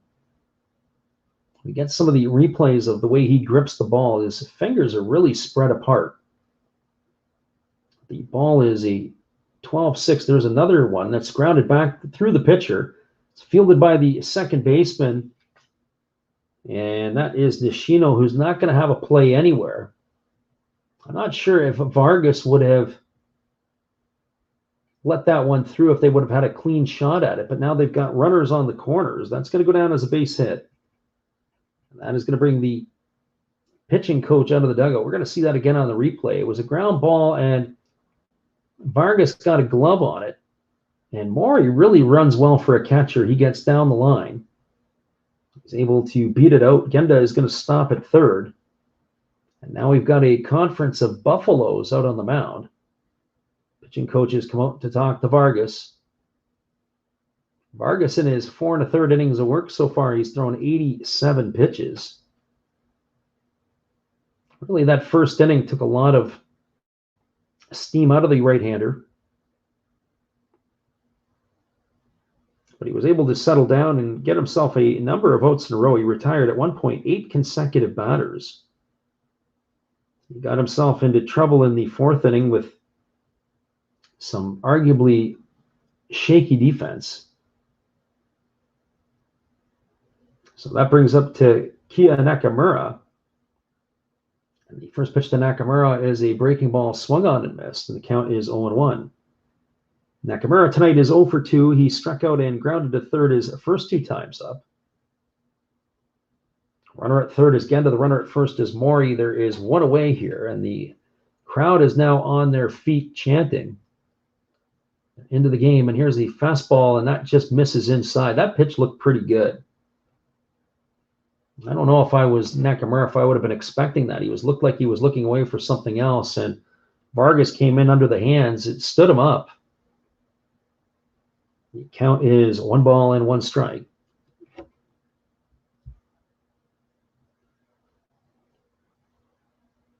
And so here we go. Here is the pitch. It is now 2 balls and 1 strike, and we've got W.E. Halaj 2 in the house. He says, "Don't stop.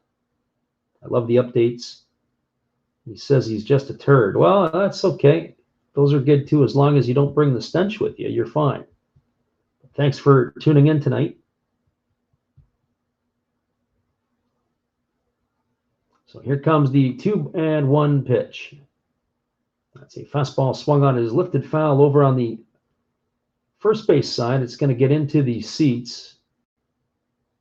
Count is going to be 2-2 to Nakamura.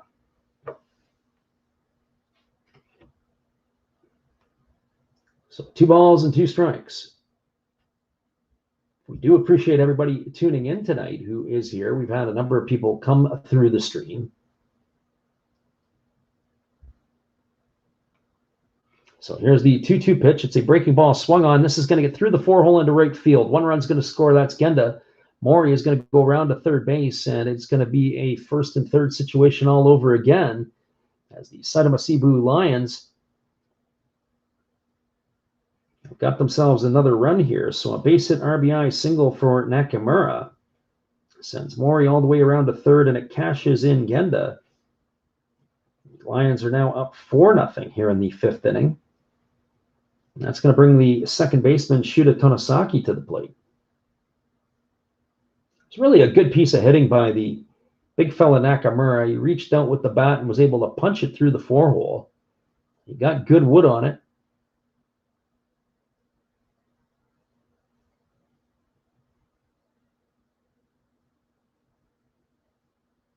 So 1 run is in. Here in the 5th inning, there's 1 away, and now we've got a conference on the mound, and I think that might be it. Actually, we've got the trainers coming out with the umpire, and they're going to go check on Vargas. He's at 92 pitches right now. And he's pointing to somewhere to his side. And that looks like it's going to be it for Cesar Vargas. He's pointing to his left side more than anything, so it could be something in the, just above the waistline, maybe in his strain or something in the abdomen. And that is going to do it for him tonight. So we're going to get ourselves a pitching change, and we're going to come back in just a couple minutes. Thanks for everybody for tuning in.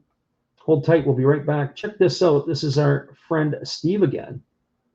Always entertaining Steve Rademacher. We'll be back, and we'll get you the updates in just a moment.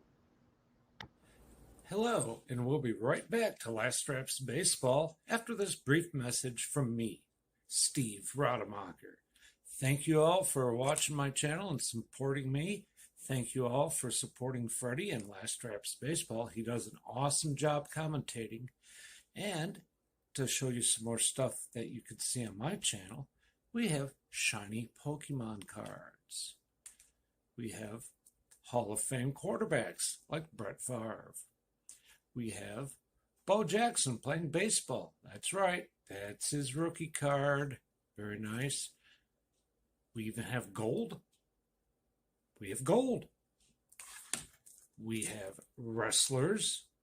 That's Rowdy Piper. And yes, we even have Jason Stokes and many ways to destroy him. So now, thank you again. Back to your regular program with your host, Last Reps Baseball.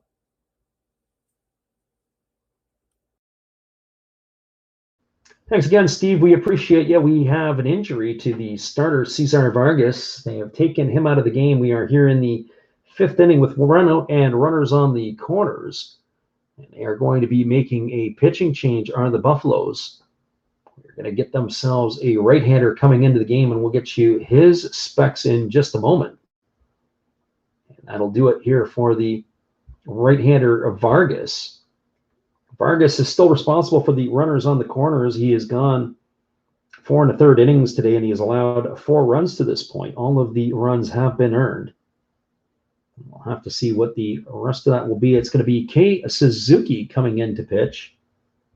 Kei Suzuki is a right-hander. He's in his 4th year with the Buffaloes. He brings a record of no wins and no losses to the plate. He's appeared in 24 games.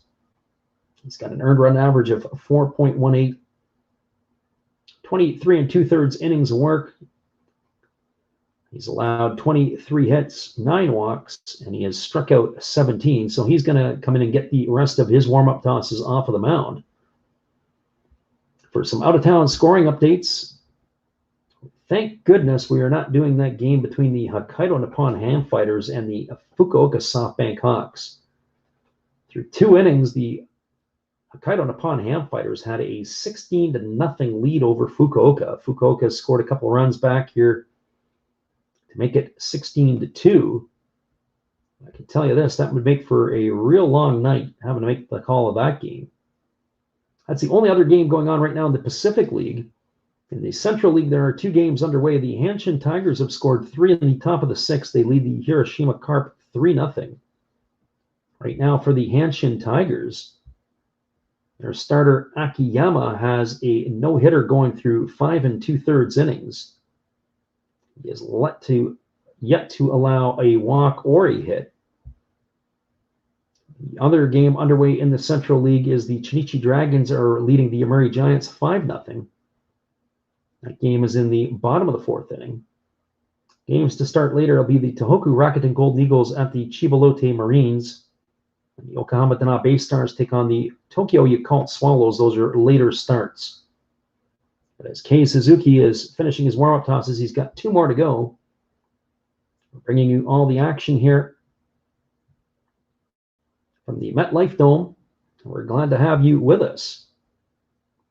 In between, we'll give you the out-of-town scoreboard because they do take a break after the 5th inning.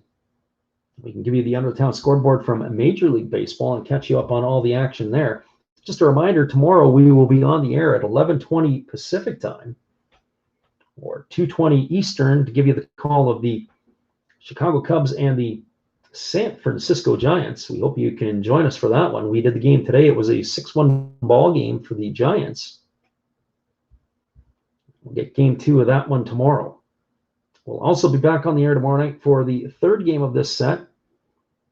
Last night, the Orix Buffaloes won 7-1, and tonight it is a 4-0 ball game in the favor of the Seibu Lions. So here we go, back to the live action as Kei Suzuki has completed his warm-up toss. It's going to be Shuta Tonosaki, the second baseman, batting with runners on the corners. He's 1 for 1 tonight and a walk. Here's the pitch from Suzuki. It's a breaking ball taken for a called strike, and the count is 0-1. Tonosaki tonight has reached base both times. He scored a run his last time.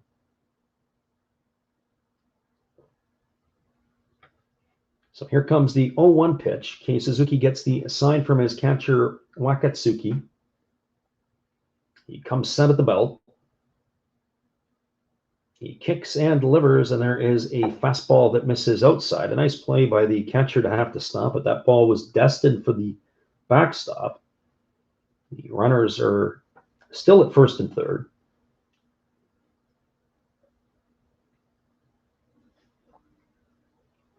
Tonosaki gets himself dug back in, and we're ready to go again. Right-hander against the right-hander. Kei Suzuki holds at the belt.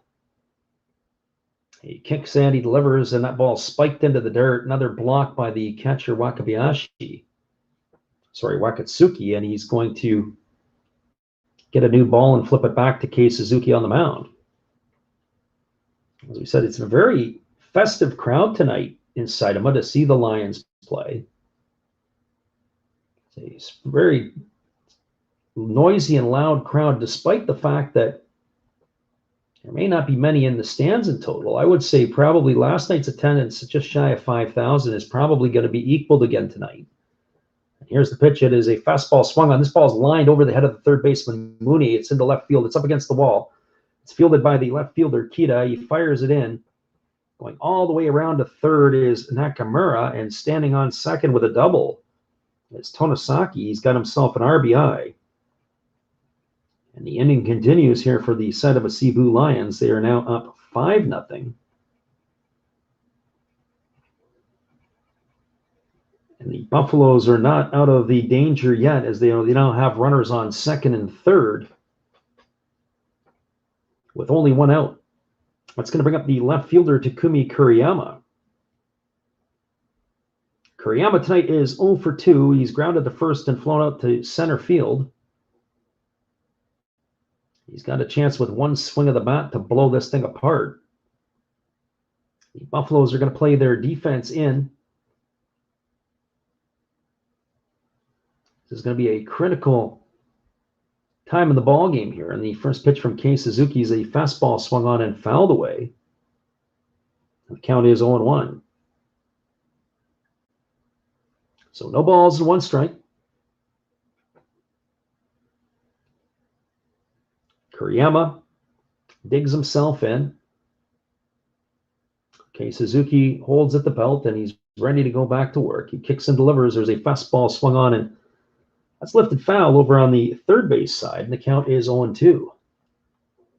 So no balls and two strikes.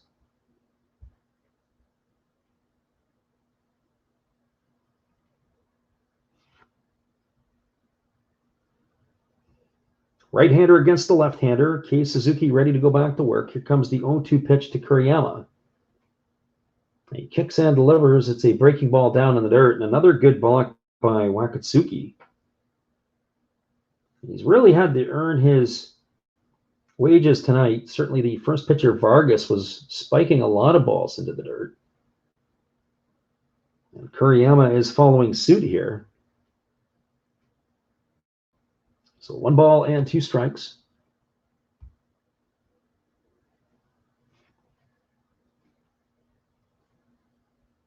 Kei Suzuki gets the sign from his catcher. He's ready to go back to work. And here's the pitch. And it's a fastball that misses inside, and the count is now 2-2.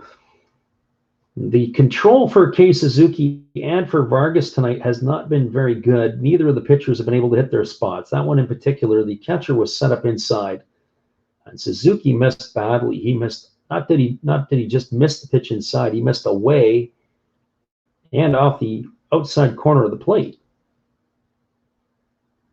So here comes the pitch, and it is a fastball swung on. This ball is driven into deep right field. This ball is going to get over the head of Sugimoto. It is off the wall. He's going to play it. 1 run is in. 2 runs are in, and cruising into second base with a double is the hitter Kuriyama. And he's got himself a pair of RBIs. And that is going to extend the lead here now to 7-0 for the Seibu Seibu Lions here in the 5th inning. They've got a long way to go to the 16 runs that the Hokkaido Nippon Ham Fighters have put up tonight. But they now have scored 3 runs and 4 runs respectively in the 4th and 5th innings. That is going to bring up the first baseman, Hotaka Yamakawa. For Yamakawa tonight, he is 1 for 2. He struck out his first time up, and then he doubled home a run and later scored in the last inning. We were very critical of the defense of the center fielder Fukuda for Orix, who allowed that to happen. And basically, those 3 runs could be pinned on Fukuda because of his defensive inefficiencies. There's a fastball down, and the count is 1-0. So here comes the 1-0 pitch, and there's a breaking ball swung on. It's grounded to third. It's backhanded by Mune. He fires across the diamond, and it is secured by the first baseman, Oshida. Oshida had to pick the ball out of the dirt and secure it. It's going to go down as a ground out, 5-3. For the second out of the inning, it's going to keep Kuriyama at second base, and that's going to bring up the third baseman, Corey Spangenberg. For Spangenberg tonight, he is 1 for 2. He homered his last time up and knocked in a pair of runs. He's also struck out tonight. So Spangenberg has raised his average to 224 on the season.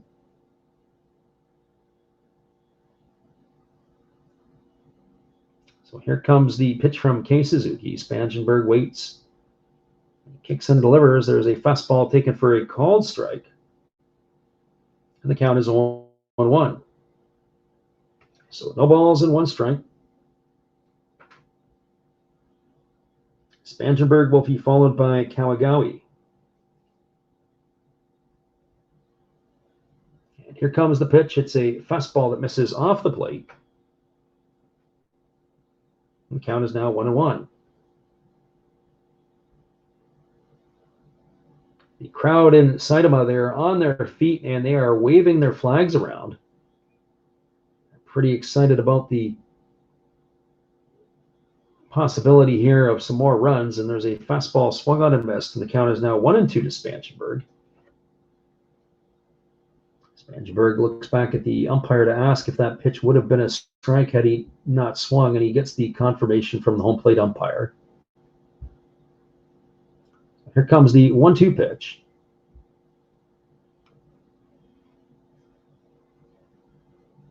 And Suzuki kicks and delivers. There's a fastball swung on and missed. That is going to retire Spangenberg for the 3rd out of the inning. But the damage has been done here in the 5th inning for the Seibu Seibu Lions. There were 4 runs in the inning on 4 hits. There were no errors, and there was 1 runner left aboard. We are through 5 complete. It is the Seibu Seibu Lions 7, the Orix Buffaloes nothing. Stick around, everybody. We're going to stay with you here and give you the out-of-town scoreboard as we wait for the action to return.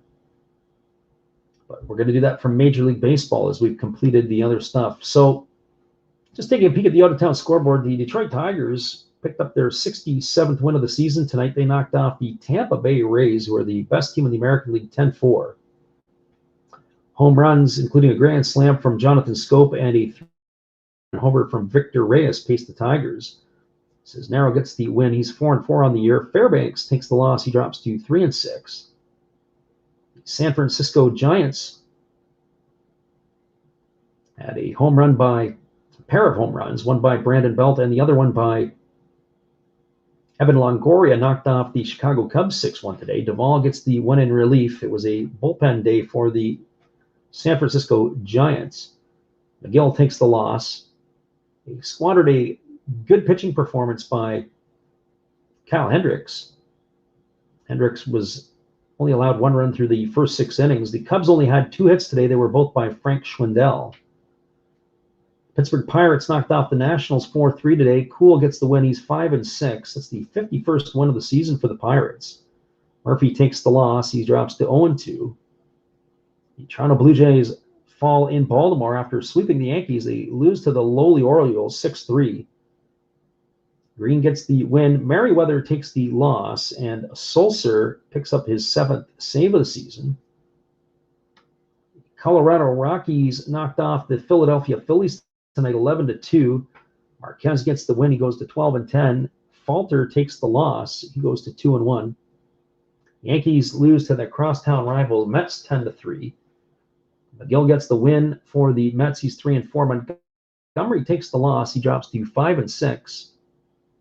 The Milwaukee Brewers rolled into Cleveland and knocked off the Indians 10-3 today. Hauser gets his 9th win of the year. He's 9-6. Eli Morgan takes the loss. He's 2-7. The Atlanta Braves, behind the pitching of Ian Anderson, he gets his 7th win against 5 defeats, knock off Rogers, who's now 7-7. Final score there was 6-2 for the Braves. Houston Astros knocked off the Angels 10-5 today. Framber Valdez gets the win. He moves to 10-5. Shohei Ohtani picks up the loss. He is now 9-2. Kansas City Royals knocked off the Minnesota Twins 6-4. Irvin Santana goes to 2-2. Manaea takes the loss for the Twins. Greg Holland gets his 8th save of the season. 5 other finals. The White Sox knocked off the Red Sox 4-3. Carlos Rodon gets the win. He's 12-5. Tyler Houck takes the loss. He drops to 0-4. It's a harsh 0-4 for Houck. He's had some good starts lately. Liam Hendricks gets his 34th save. Cincinnati Reds knock off the Cardinals 4-2. Michael Lorenzen goes to 1-2. He got the win. McFarland takes the loss. He falls to 3-1. Givens gets his 7th save of the year. Texas Rangers lose 10-5 to the Oakland Athletics. Gura gets the win. He's 4-1. Otto takes the loss. He drops to 0-1. The Dodgers shut out the Padres tonight behind pitching of Luis Urias. He goes to 17-3 on the year. Joe Musgrove takes the loss. He's 10-9. Kenley Jansen gets his 31st save. That final was 3-0. And finally, the Seattle Mariners, the pitching of Marco Gonzalez, gets his 8th win of the year against 5 defeats, knock off Madison Bumgarner, who's now 7-10. Steckenrider gets his 8th save of the season. And that is the out-of-town Major League scoreboard. We're ready to go back to action here in the top half of the 6th inning. The score now is 7-0. The Orix Buffaloes. Glad you guys are sticking around with us.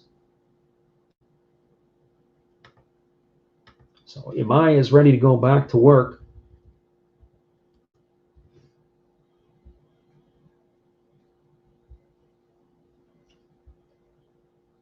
So here comes the first pitch to the catcher, Wakatsuki, and it is a breaking ball that misses outside. The count is 1-0. So 1 ball and no strikes. Imai goes back to work. He kicks and delivers. There's a fastball that misses upstairs, and the count is now 2-0. The Buffaloes tonight have only had 1 base runner. It was Ryoto Kita back in the 3rd inning. He drew a walk. So the pitcher, Imai, is cruising along. He's at 75 pitches right now. So here comes the 2-0 pitch, and it's a fastball taken for a called strike. The count is now 2-1. So 2 balls and 1 strike. Imai goes into the motion. He delivers. There's a fastball down, and the count is now 3-1. To Wakatsuki. Wakatsuki is 0 for 0 today. He has dropped a sacrifice bunt his first time up. There's the pitch from Imai. It's a fastball that misses upstairs, and that is going to be a leadoff walk here for the Buffaloes in their half of the 6th inning. So Wakatsuki is aboard, and that's going to bring up the shortstop, Kotaro Kobayashi.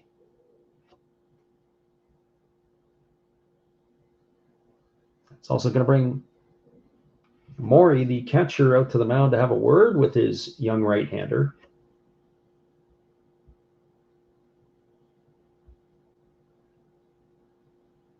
So Mai is ready to go back to work.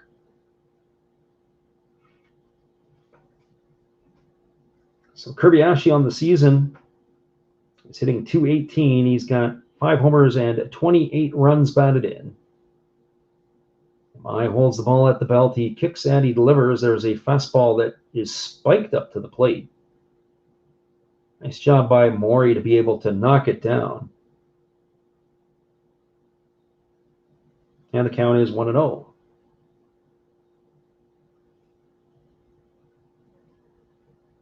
So 1 ball and no strikes.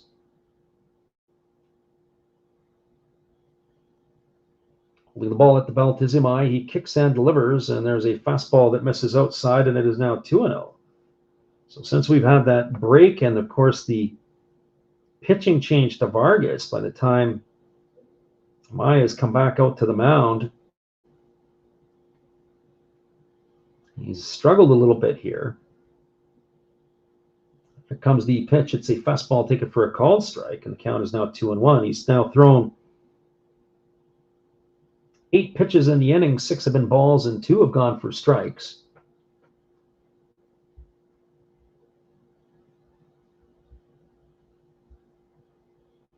So here comes the 2-1 pitch. It's a fastball swung on. It's lifted foul over on the first base side. The count goes to 2-2. As a reminder, we'll be back on the air tomorrow morning for the Giants and the Cubs. That's going to be 11:20 on the West Coast. It's going to be 2:20 on the East Coast. So here comes the 2-2 pitch. Kicks and delivers. It's a breaking ball that misses upstairs, and the count goes to 3-2 on Kobayashi. Waiting on deck is the center fielder, Shuhei Fukuda.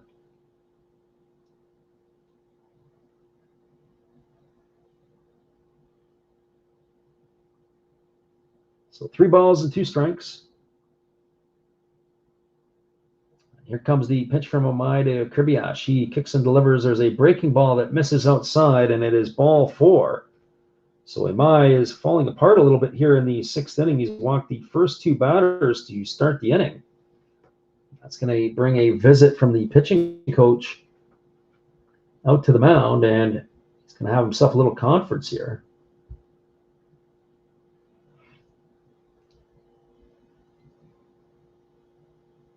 So sometimes that happens where pitchers get taken out of their rhythm, and not necessarily by their own doing. The amount of time that Imai had to endure pitching change when Vargas had left injured and Kei Suzuki had come in. And of course, they had the break after the 5th inning. Usually they take that time to go out and to redo the field, and among other things. And of course, that was a problem.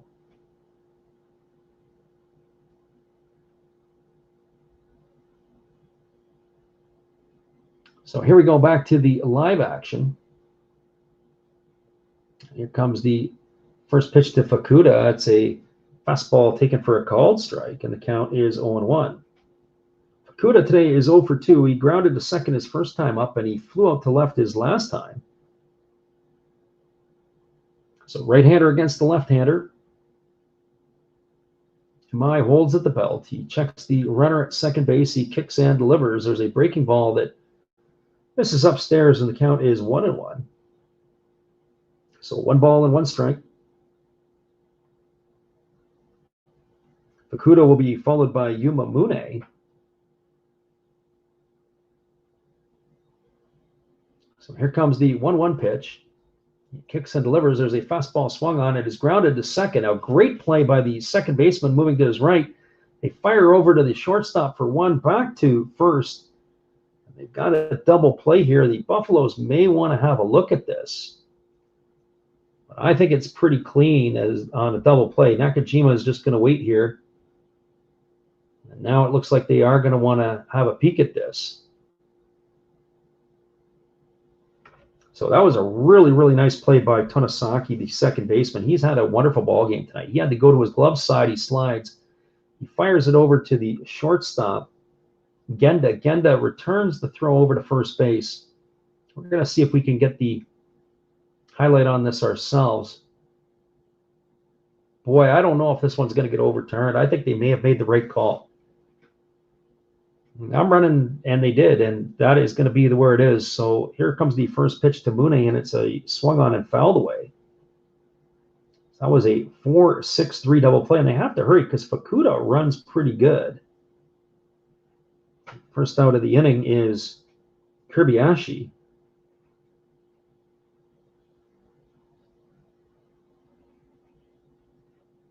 So here's the 0-1 pitch. It's a breaking ball that misses down, and the count is 1-1. So 1 ball and 1 strike. Mune will be followed by Sugimoto.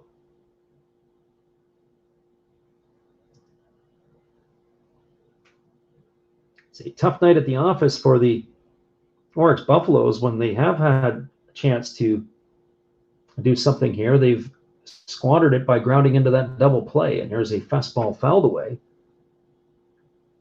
And the count now is 1 ball and 2 strikes. So Mune tonight has flown to left and struck out looking his last time up.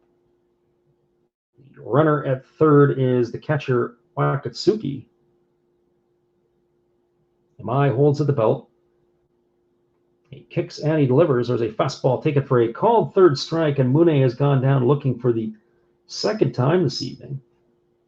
So for the Orix Buffaloes in their half of the 6th inning, they had no runs, no hits, no errors, and 1 runner left aboard.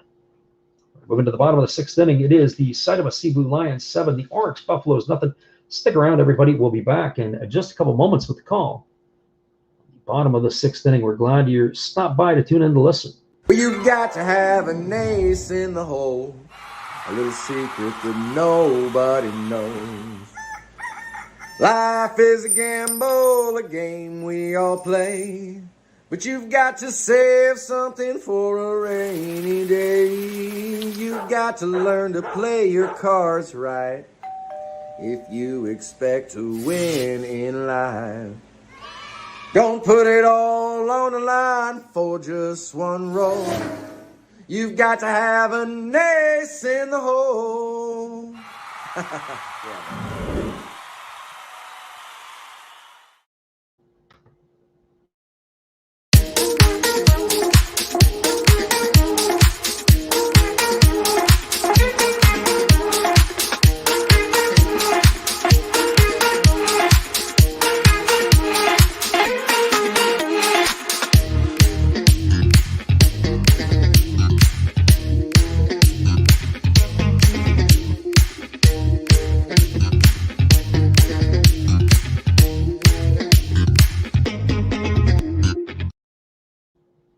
Welcome back, everybody. We are moving to the bottom of the 6th inning. It is going to be the 9-1-2 hitters in the batting order coming up for the Seibu Seibu Lions. That means it's going to be Seiji Kawagawa, Suzuki Genda, and Junichiro Kishi. They are going to be facing, they were supposed to be facing Kei Suzuki, so we're going to check to see if he is going to be returning. We are a little bit delayed on the pitching changes. Hopefully we can give you an update on that here shortly.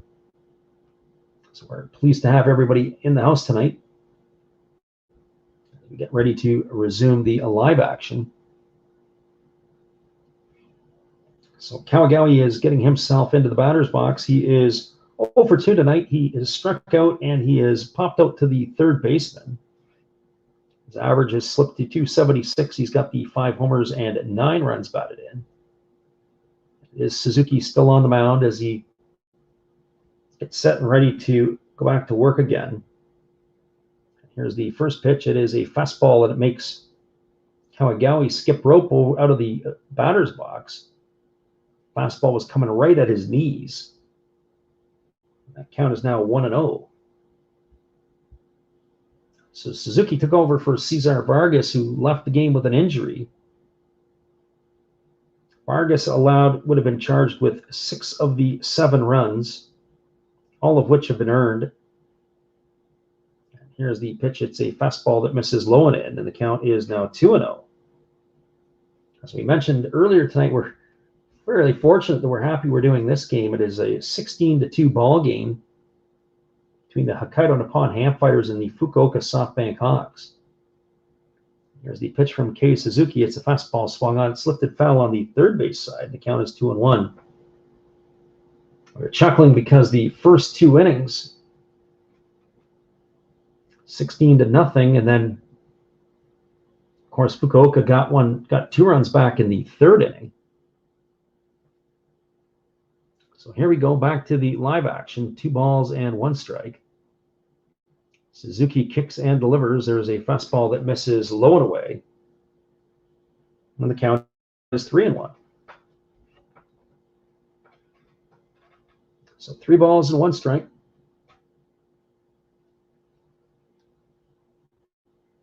And back to work we go. And there's a fastball swung on. It is lifted foul. It's going to reach the seats on the third base side, and the count goes to 3-2 on Kamigawa.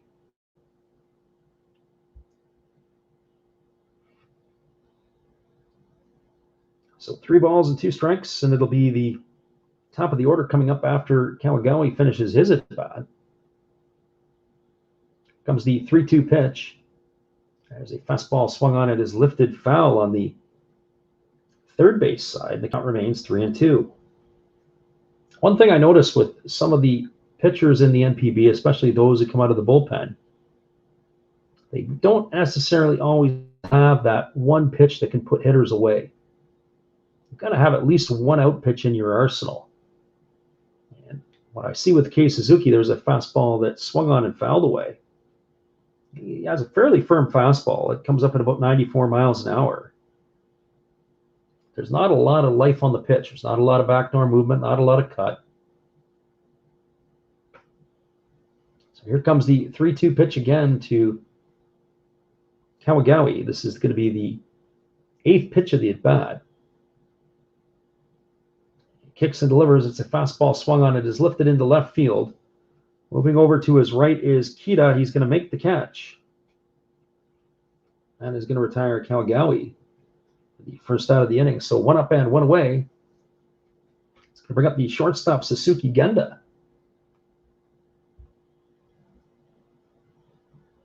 So Genda tonight is officially 0 for 2. He walked and scored a run his last time up. He's also struck out and flown out to left field. So Genda stands in on the left side. He's got a slightly open stance. Here comes the pitch. It is delivered as a fastball swung on. It's grounded to short. Kobayashi fields it. He fires to first, and that is going to retire Genda. That goes down as a ground out, 6-3. The second out of the inning, and that's going to leave it up to Junichiro Kishi. Kishi today is officially 1 for 2. He tripled his first time up. He grounded to third his second time up, and then he had a beautiful sacrifice bunt his last time up.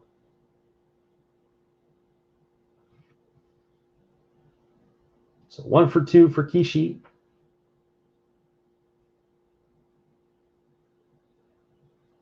He's pulled his batting average up to 242 on the season. In case Suzuki ready to go back to work, he kicks and delivers.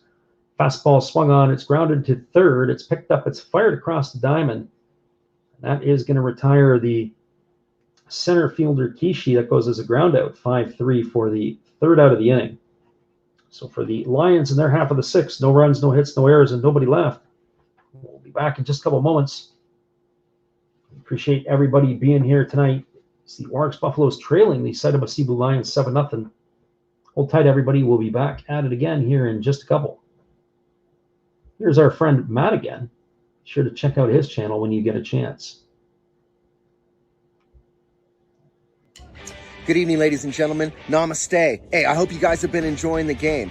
My name is Hollis. I've got a YouTube channel called Another Hollis Build. I love baseball cards. I open up brand new product for you guys. I open up old stuff. I do breaks. I do auctions. All kinds of stuff concerning baseball. I'm Friars faithful, Padres to the end. I also love Garbage Pail Kids and my animals. I have a ton of animals. It's like a mini petting zoo here around my house. I also love my city.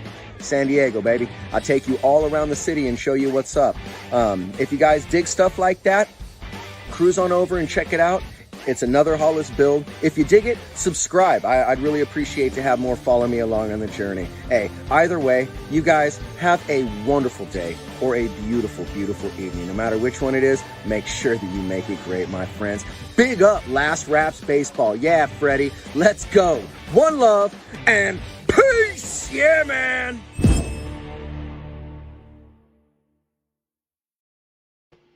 That's Another Hollis Build. That is Matt Hollis. Be sure to check out his channel after the game. He's got all kinds of crazy stuff. He's got his animals and he's got everything else. We're going to be back at it here in just a moment as right-hander Amaya is completing his tune-up tosses. He's at 91 pitches tonight so far through 6 innings. He is yet to allow a base runner via a hit. Has walked a couple of batters in the inning, or in the ball game. And we had 2 walks in the last inning and 1 walk in the third. So here comes the first pitch to Yutaro Sugimoto. It is a fastball taken for a ball, and the count is 1-0. So 1 ball and no strikes. Comes the 1-0 pitch. It's a breaking ball that misses upstairs, and the count is 2-0. So 2-0 to Sugimoto. Sugimoto tonight is 0 for 2. He has struck out both of his times to the plate.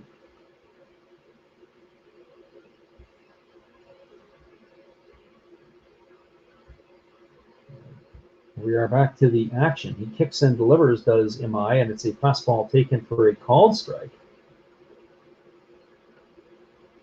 Count is now 2-1. There were some defensive changes last inning. Sometimes we're not always quick to get it to you. Here comes the fastball to Sugimoto. It's swung on, it's grounded up the middle, and that is going to be the first base hit of the ball game for the Orix Buffaloes. He is aboard with a single. Changes show Gibbo is now in to replace Yuma Mune. When Yuma Mune struck out to end the 6th inning looking for the 2nd time, I think the manager had seen enough. So Gibbo is in the game, and he has come in to play second base. The second baseman, Nishino, has moved over to third base. And there is the first hit of the ball game for the Orix Buffaloes here in the 7th inning as Sugimoto is aboard. So Sugimoto is the runner at first, and it'll bring T. Okada to the plate. Here comes the first pitch to Okada. It's a fastball taken for a called strike. And the count is 0-1.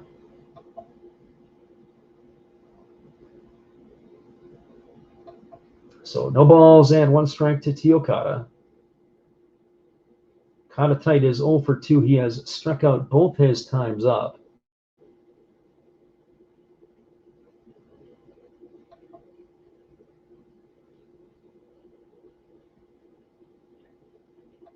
There is a fastball taken on the outside corner, and the count is now 0-2.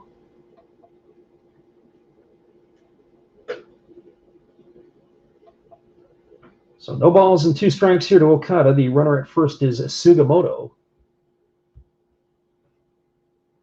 Imai gets the sign from his catcher. He comes set at the belt. Kicks and delivers. There's a fastball swung on and missed. That is going to retire Okada for the 3rd time tonight by the strikeout, as he is the first out here in the 7th inning. It's going to bring up the first baseman, Seiichiro Oshida. Oshida tonight is 0 for 2. He's grounded to third, and he struck out his last time up. Imai is really rolling tonight on the hill. Not only has he only allowed the 1 hit, there's a fastball swung on and missed, and the count is 0-1 to Oshida.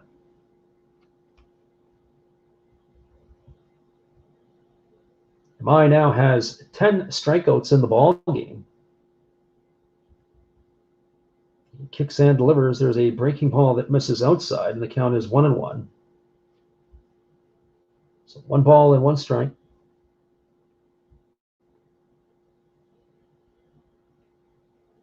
He's now at 100 pitches here in the ball game.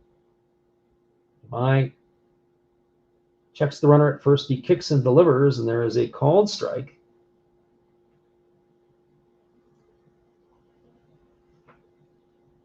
And the count is 1 ball and 2 strikes.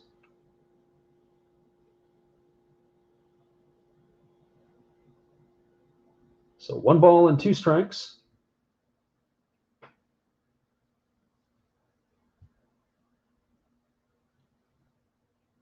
Here comes the pitch to the first baseman to Oshida, and he takes that for a ball outside. The count is now 2-2. So 2 balls and 2 strikes.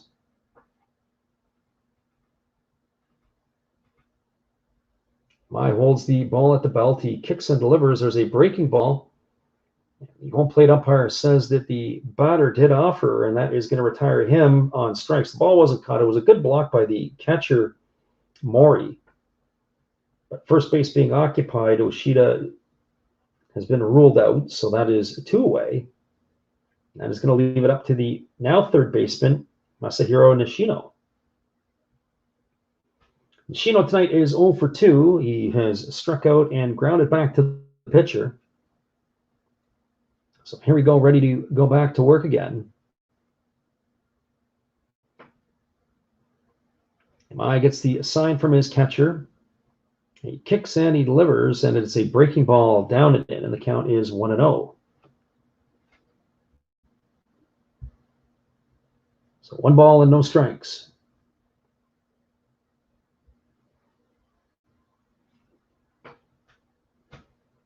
Mai gets the sign from his catcher, Mori, and he's ready to go back to work. Here's the 1-0. He kicks and delivers. It's a fastball that misses upstairs, and the count is 2-0. So the runner at first is Sugimoto. He's the first batter to reach base for Orix tonight via a base hit. Okada and Oshida were retired on strikes in the inning, and there's 2 away. So here comes the 2-0 pitch to Nishino. There's a fastball taken for a called strike. The count is now 2-1. Very delayed call by the home plate umpire. Home plate umpire tonight is Hara behind the plate. There's a fastball that's taken for a called strike. And the count is 2-2. So 2 balls and 2 strikes.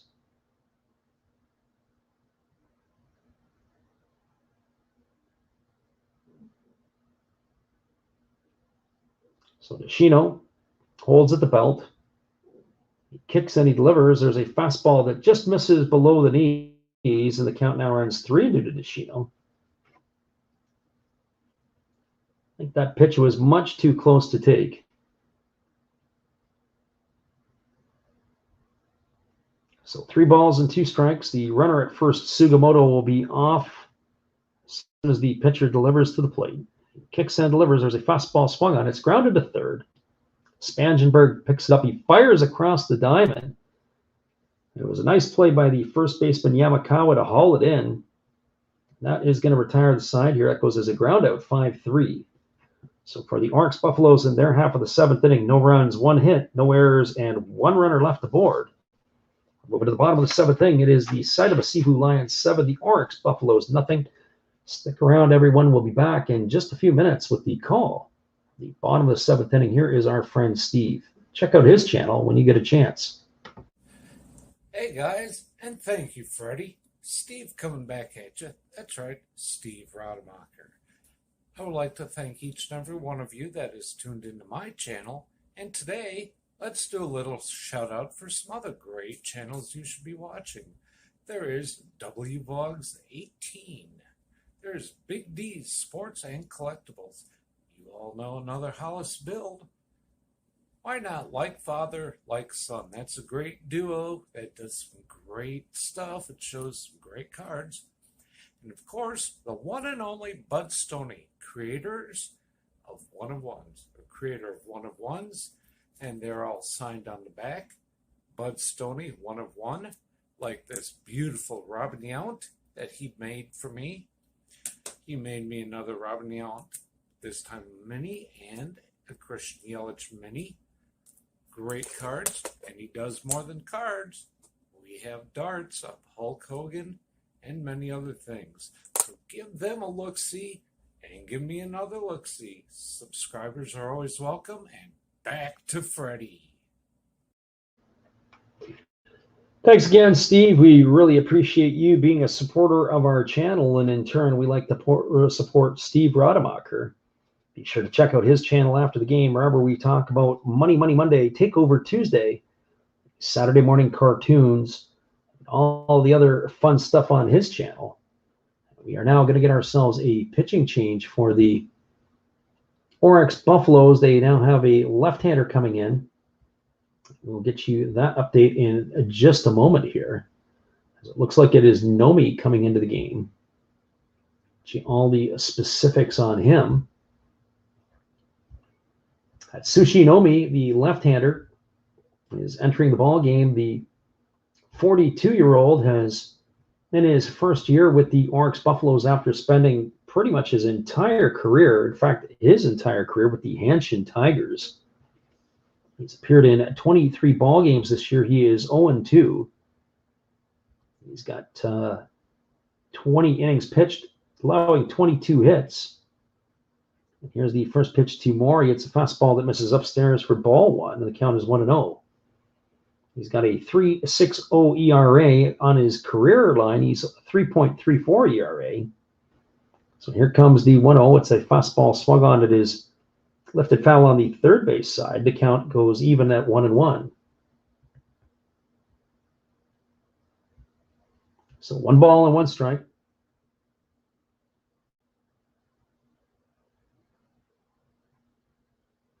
So here comes the 1-1 to Mori, and Nomi kicks and delivers. It's a fastball that misses upstairs, and the count is 2-1.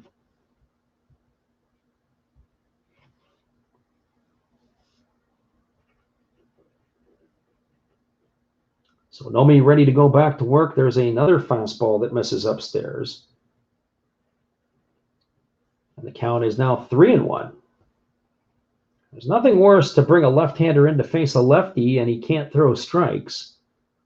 Here comes the 3-1 pitch, and there is a fastball swung on as tap foul just behind home plate. The count is 3-2.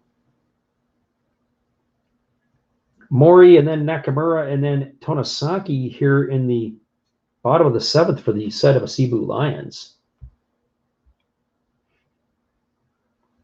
So 3 balls and 2 strikes.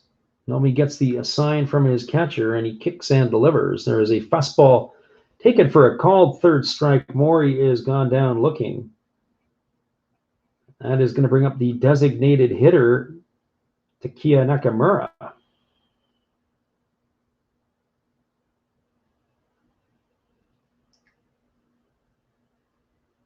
So Nakamura tonight is 1 for 3. He singled and knocked a run in his last time up. He's also grounded to third and struck out.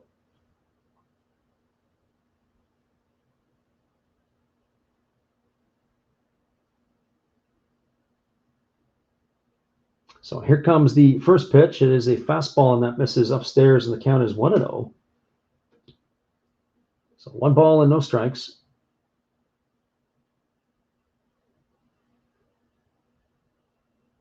Nakamura, heavy set right-handed stick. He stands in there ready to go. He takes a fastball for a called strike, and the count is 1-1. Nakamura's got himself 11 homers and 58 runs batted in on the season. Here comes the 1-1 pitch. Nomi kicks and delivers. It's a fastball swung on and fouled off down the third base line. And the count is now 1-2. So 1 ball and 2 strikes.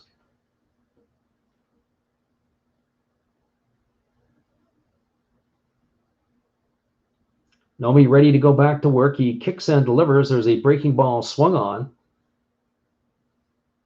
That ball is tap foul over by third base, and the count is 1-2.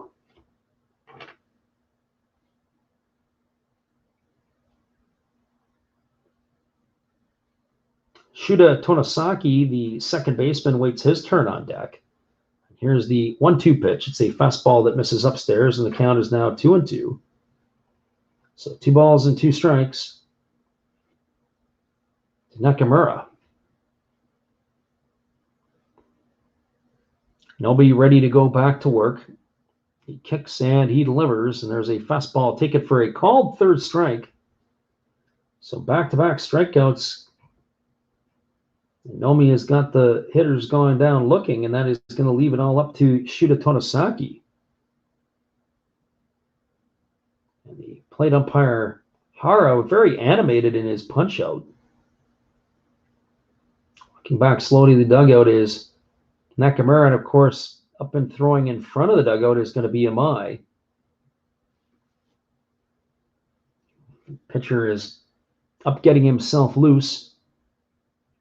See that a lot in the Japanese league. So here's Shuda Tonosaki. He's been on base all 3 times tonight.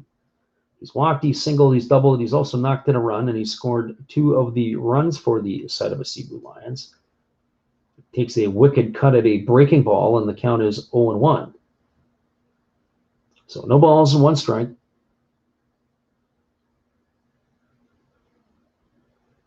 Nomi holds set at the chest. He kicks and delivers, and it's a fastball that misses low and in, and the count is now 1-1. So 1 ball and 1 strike.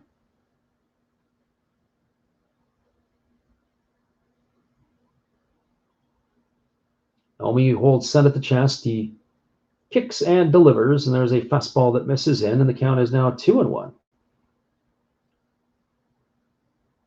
So 2 balls and 1 strike.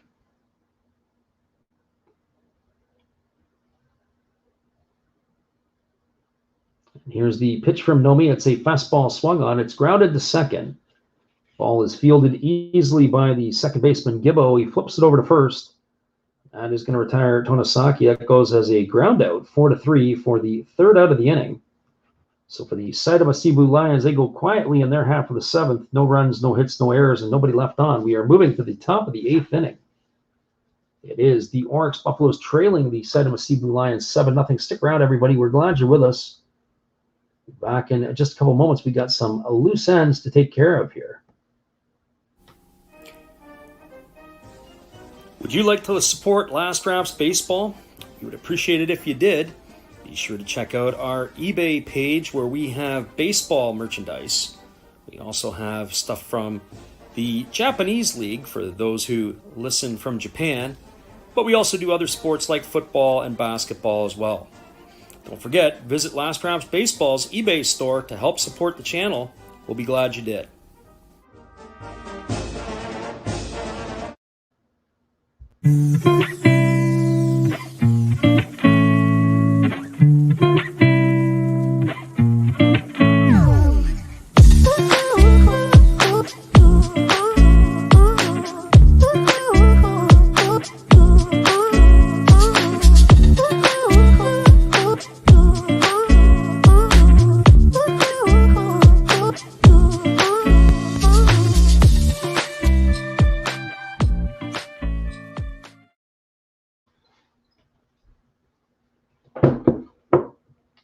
Welcome back, everybody. We are moving back here for the top of the 8th inning. It is the 7-0 lead for the Seibu Seibu Lions.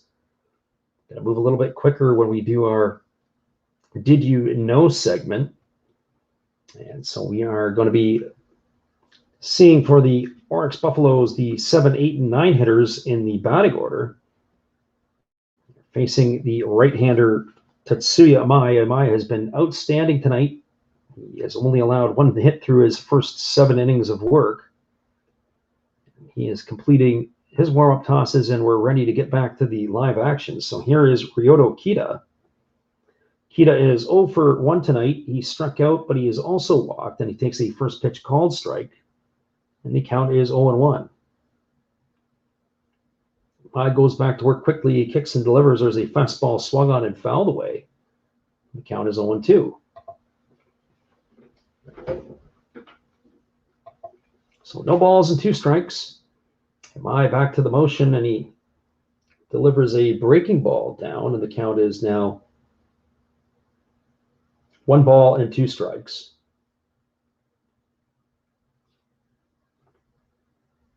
Here comes the 1-2 pitch, and it's again a breaking ball down, and the count is now 2-2 to Kita. MI is at 113 pitches here in the top of the 8th inning.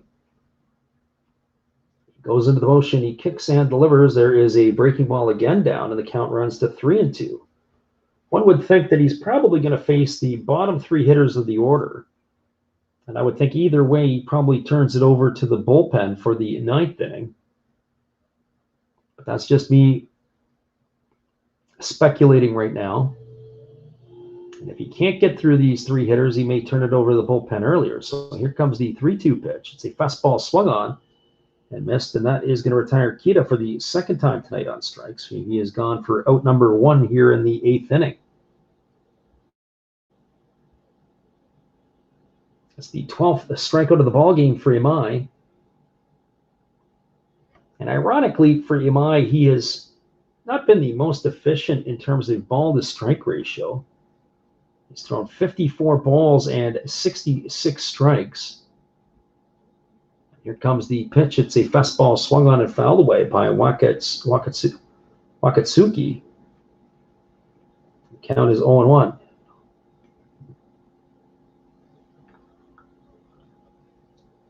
So no balls and 1 strike.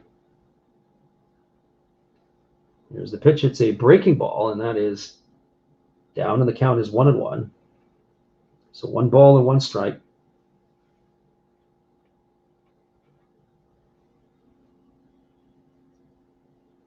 There's a fastball that swung on. It is lifted to the left side of the infield. Camping out underneath it is the 3rd baseman, Corey Spangenberg. He's going to make the grab, and that is going to retire Wakatsuki for the 2nd out of the inning. That's going to leave it up to the shortstop, Katara Kobayashi.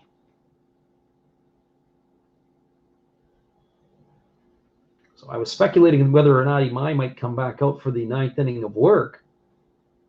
The way he's cruising along, he might come back out for the 9th inning. I wouldn't be surprised that the Lions take him right up to 130 pitches. There's a breaking ball swung on. It's grounded back to the pitcher. It's going to be picked up by the 2nd baseman. They fire over to first. And that is going to retire Kobayashi. That's going to go down as a ground out. 1-4-3 to retire the side for the Buffaloes here in their top of the 8th. They had no runs, no hits, no errors, and nobody left the board. Moving to the bottom of the 8th inning, it is the site of a Seibu Lions 7, the Orix Buffaloes nothing. Stick around, everybody. We'll be back in just a couple moments with the call. At the bottom of the 8th inning, Ben Roberts is in the house. Hey, Ben. Welcome. I'll come back and we'll chat in just a couple minutes. If you think this game's out of control at 7-0, you should see the Hokkaido Nippon Ham Fighters game. 16 runs in 2 innings against Fukuoka. Sure, people were turning that game off in a big hurry. We'll be back in a moment, everyone.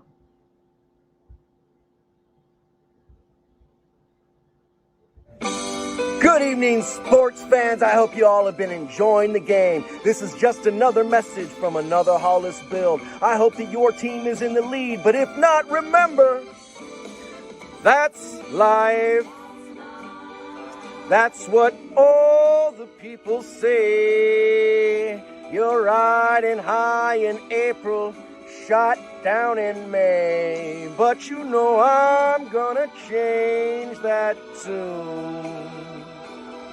When I'm back on top in June. I said that's life.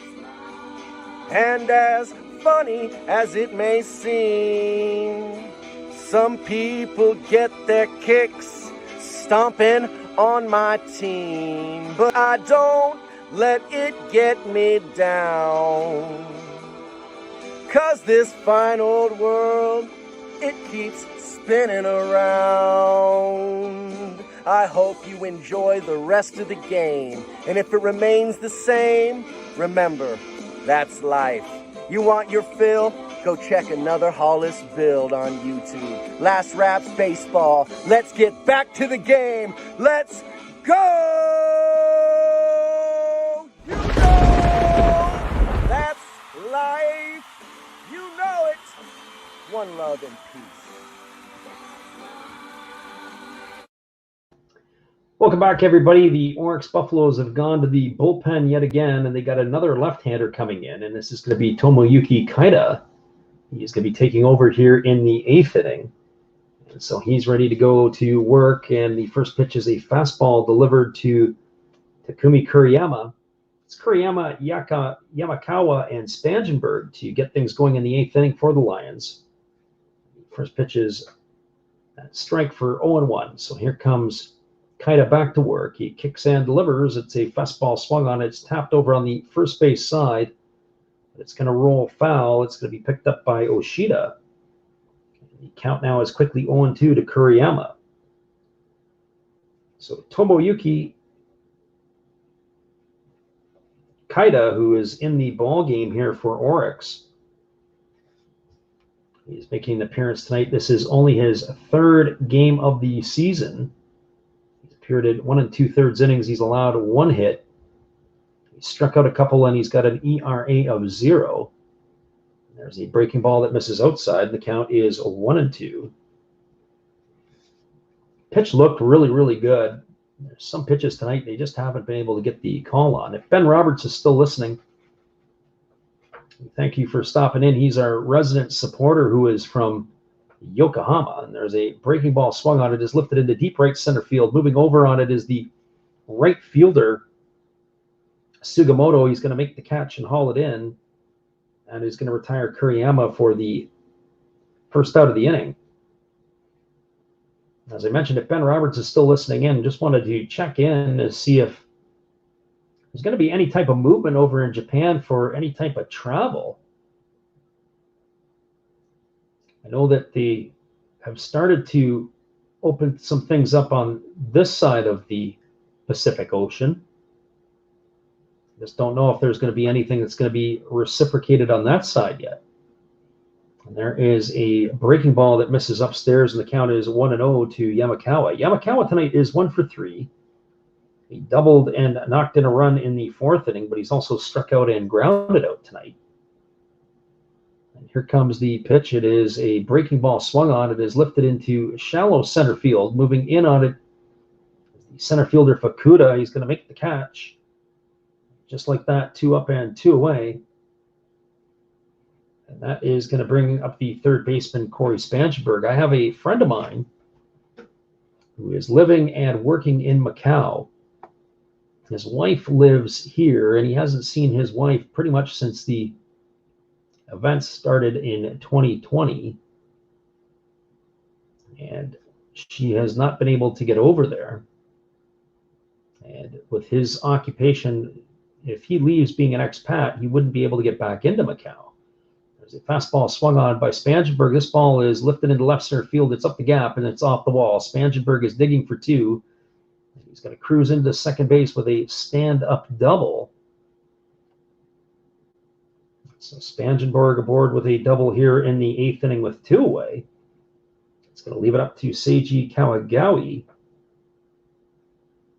Kawagawi tonight is 0 for 3. Ball was absolutely scorched by Spangenberg. Spangenberg tonight has a home run to go with that double, and he's got a couple of strikeouts on the surrounding parts of that. So here comes Kawagawi.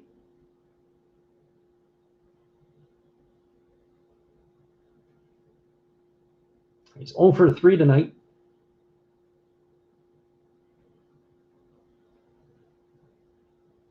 The pitcher kind of checks the runner at second. He kicks and delivers. There's a pitch taken for a called strike, and the count is 0-1. So no balls and 1 strike.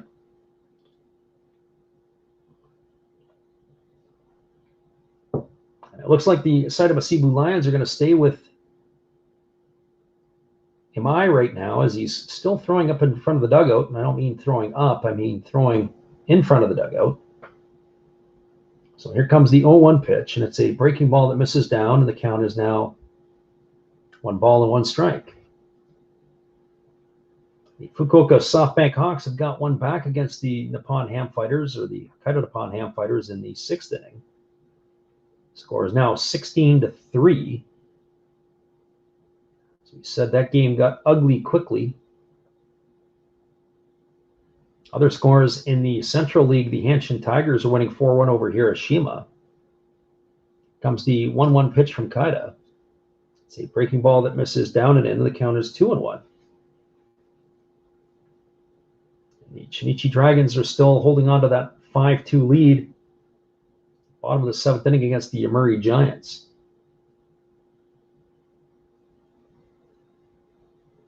So 2 balls and 1 strike.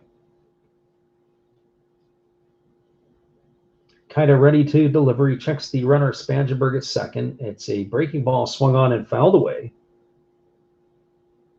And the count is 2-2. So 2 balls and 2 strikes.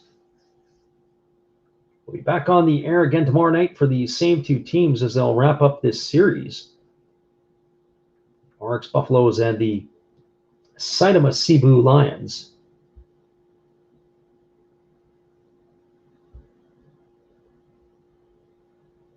So here comes the 2-2 pitch.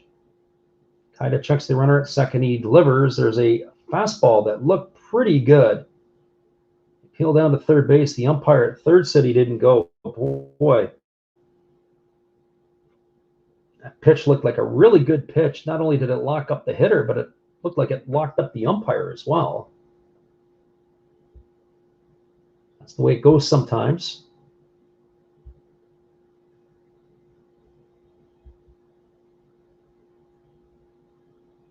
So here we go back to the live action. Here comes the 3-2 pitch. The breaking ball swung on its tap foul over on the first base side. The count's going to remain 3-2. So 3 balls and 2 strikes.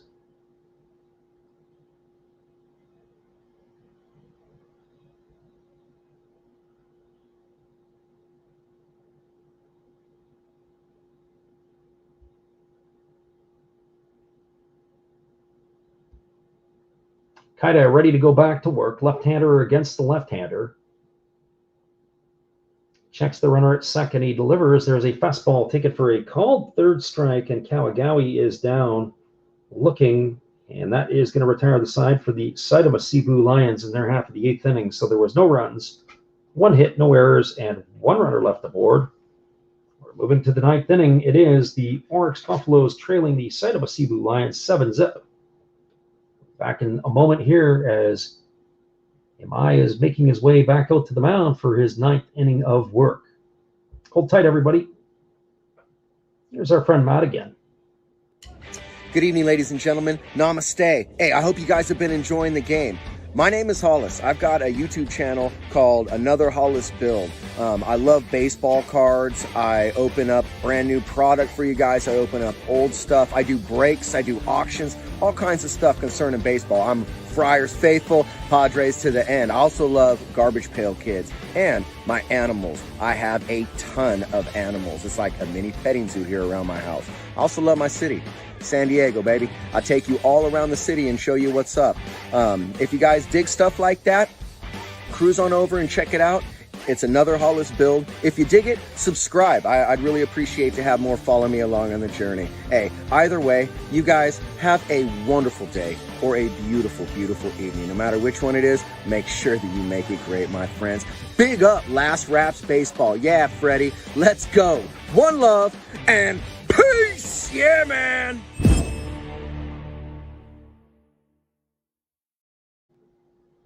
Once again, thanks again to Matt for being a supporter of our channel, and in return, we support him.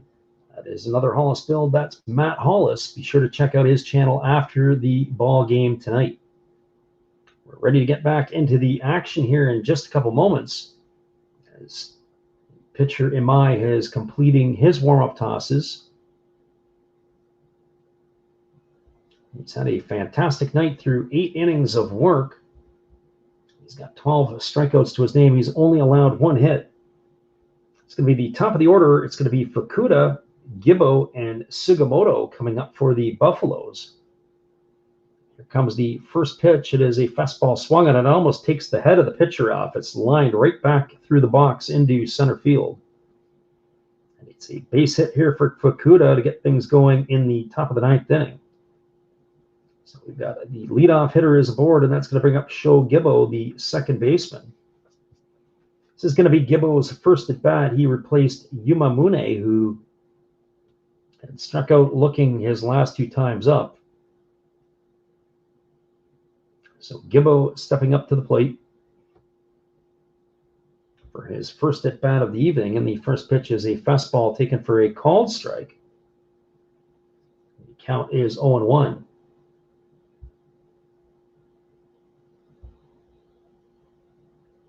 Mike gets ready to go back to work. He delivers. There's a breaking ball taken for another called strike, and the count is 0-2.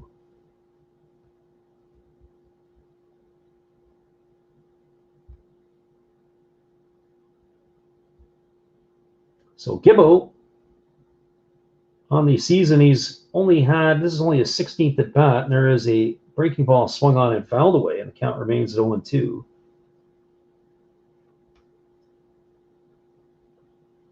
He is 3 for 15 on the season. 2 of his hits have gone for extra bases. He's got no homers and 1 RBI. He's batting at 200. He'll be 21 after the season is over. Here comes the pitch. It's a breaking ball that misses upstairs, and the count is 1-2. So 1 ball and 2 strikes. This is his 3rd season, and he has seen action with the first team. Ben asked the question, where are the Lions at in the standings? Last time I looked earlier today, they were in 5th. There's a breaking ball swung on. It's grounded through the 4-hole into right field. And that is going to be station-to-station baseball as Fukuda stops at second. Gibbo has a base hit that he is now 4 for 16, and we're going to get a visit from the pitching coach.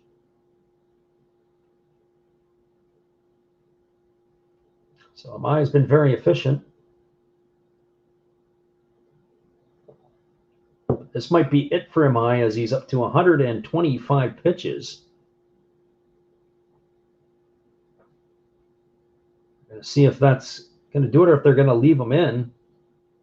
And in typical Japanese fashion, he is going to stay in the ball game. There is a right-hander up in the bullpen, starting to get loose.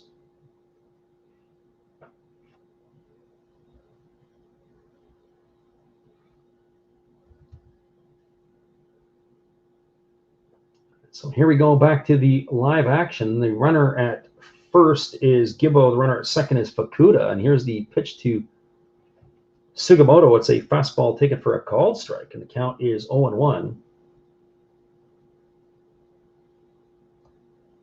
Friend Ben Roberts wanted to know where the teams are at in the standings, and the Buffaloes right now are technically tied for first place with the Chibalote Marines. That could change after this one. There's a fastball that misses outside, and the count is 1-1. The Seibu Lions are 40, 51, and 17. They are 10.5 back of the leaders, but that will potentially change tonight, depending upon the outcome of the Chiba game. The Tohoku Rakuten Golden Eagles and the Fukuoka SoftBank Hawks are separated by 4.5 games from first to fourth, and there's a breaking ball swung on and missed. The count is 1-2. Even the Hokkaido Nippon Ham Fighters, you can't quite write off as being dead yet. 12.5 games out, but they have a lot of teams to leapfrog. They do have the least amount of games played. So here comes the 1-2 pitch. I checks the runner at second. He delivers. There's a breaking ball swung on and missed, and Sugimoto is down for the 3rd time tonight on strikes. And is going to bring up the designated hitter, T. Okada. It's at least slated to bring up Okada. That actually looked like on the replay it was a sinker. It was held like a two-seam fastball or a variation of a two-seam fastball. He was able to really turn that ball down. It's 129 pitches for MI.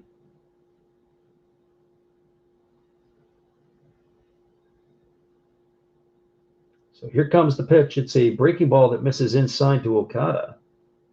Okada 0 for 3 with 3 strikeouts tonight.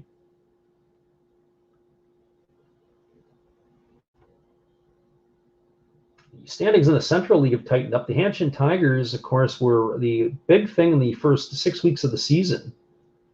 Here's the 1-0 pitch. It's a fastball swung on. It is popped up on the third base side. Moving over underneath it is Spangenberg. He's going to make the catch, and that is going to put Okada away for the second out of the inning. He's going to leave it all up to the first baseman, Seiichiro Oshida. The Central League standings have the Hanshin Tigers at the top of the heap, but they got a 3-game lead on the Swallows and the Giants. The Dragons, the Carp, and the Bay Stars are a good solid double digits behind.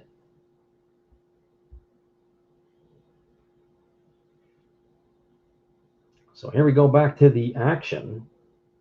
And Oshida stands in there ready to go. And here comes the pitch. It is a fastball that misses down to the way, and the count is 1-0. So just a reminder, tomorrow night we'll be on the air again for the same 2 teams at the same time. It'll be 10 o'clock Pacific time on the west coast of the United States and Canada. 1 a.m. on the East Coast. So hopefully you can stop in and join us again. There's a fastball that misses inside. The count is now 2-0. We'll look to conclude these games tomorrow. And then next week, there is a very good chance that we may not be calling the Saturday game. And here is a pitch. It's a fastball that is taken for a ball, and it's now 3-0. There's a very good chance that we will be calling only the single game on Sunday next weekend. We will call the Major League game, which is late. It'll be the Athletics and the Angels. May not be able to do back-to-back games. We'll have to check the schedule on that and see where that will fall. Here comes the pitch. It's a fastball taken for a called strike. The count is now 3-1 to Oshida.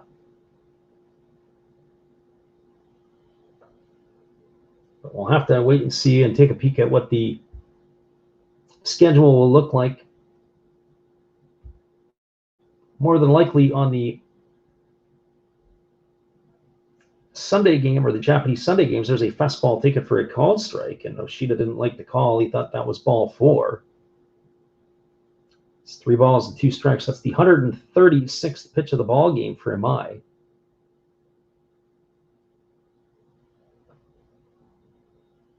So potentially we could be doing the Chibalote Marines and the Hokkaido Nippon Ham Fighters. If we have the time, we would gladly do the Fukuoka SoftBank Hawks, the Hoku Rakuten Golden Eagles. Here's the 3-2 pitch. It's a breaking ball swung on and fouled away. Count remains at 3-2. So either way, we will be on the air on Sunday.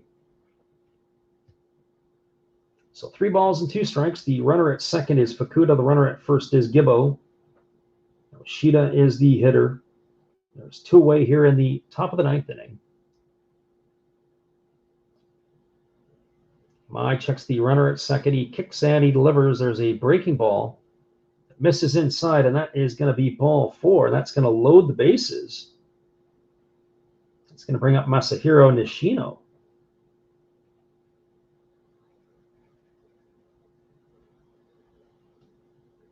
So that last pitch, that was definitely inside. There's been some suspect calls here throughout the night, but it has gone both ways. Home plate umpire has not been the most consistent of all the umpires, but MI seems to have agreed that that pitch wasn't a strike. He's looking for the shutout here. The bases are loaded with Buffaloes. That's going to bring the pinch hitter Adam Jones to the plate. So Adam Jones coming in to bat for Nishino. Jones has got his average up to 245 on the season.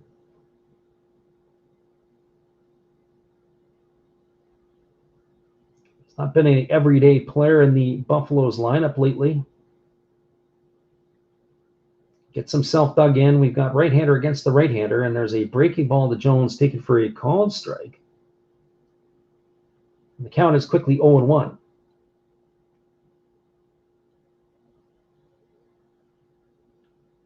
So no balls and 1 strike. Jones is a rather imposing figure at the plate. He's got a very large frame. That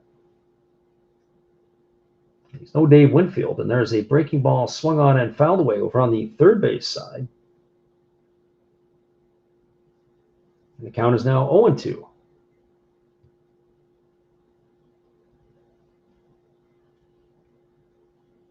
So MI now is at 140 pitches here.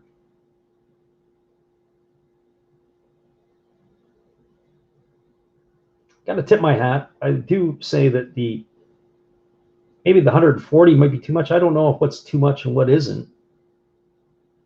Certainly the 80 pitches that we're seeing in Major League Baseball, and there's a fastball swung on it, is lifted foul over on the first base line. It's going to get off well into the seats. The count remains 0-2 to Adam Jones.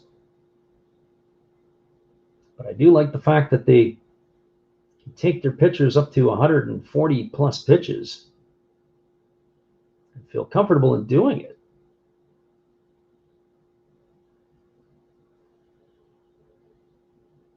So here comes the pitch. It is delivered. It is a breaking ball swung on. It's grounded up the middle. It's fielded by Genda. He flips it over to first, and that is going to retire Jones on a ground out, 6-3. That is going to do it for the third out of the inning. For the Orix Buffaloes in their half of the ninth, they had no runs on 2 hits, no errors, and 3 runners left the board. It is a shutout. As the Seibu Lions shut out the Orix Buffaloes 7-0. That is your final score this evening. We'll be back tomorrow on the air for these same 2 teams. Hope you can join us. It's going to be at 10 o'clock Pacific time, 1 o'clock on the East Coast. Again, your final score is the Seibu Lions 7, the Orix Buffaloes nothing. We'll close it off with a quick look at the scoreboard for tonight's actions in the NPB, and then we're going to call it a night. It's in the top of the 7th inning. The Fukuoka SoftBank Hawks are trailing the Hokkaido Nippon Ham Fighters 17-4. This game here is a final, of course. The other 2 games in the Central League, we do have a final in now, as the Hanshin Tigers knocked off the Hiroshima Carp 4-1. Akiyama got the win. He's 10-5. Takahashi the loss. He's 3-5. Roberto Suarez got his 31st save. Jeffrey Marte homered for the Tigers, his 17th of the year. Nishikawa hit his 10th bomb for Hiroshima. It's 5-4 in the top of the 8th inning. The Chinichi Dragons are clinging to that lead against the Yomiuri Giants. Still a lot of baseball to be played in that game. So once again, everybody, we appreciate you taking the time to listen in. Hopefully we'll catch you again tomorrow. Thanks again, Ben Roberts, for checking in tonight. Listen to another Last Rounds Baseball video production. We'll catch you guys again later. Have a great night, everybody.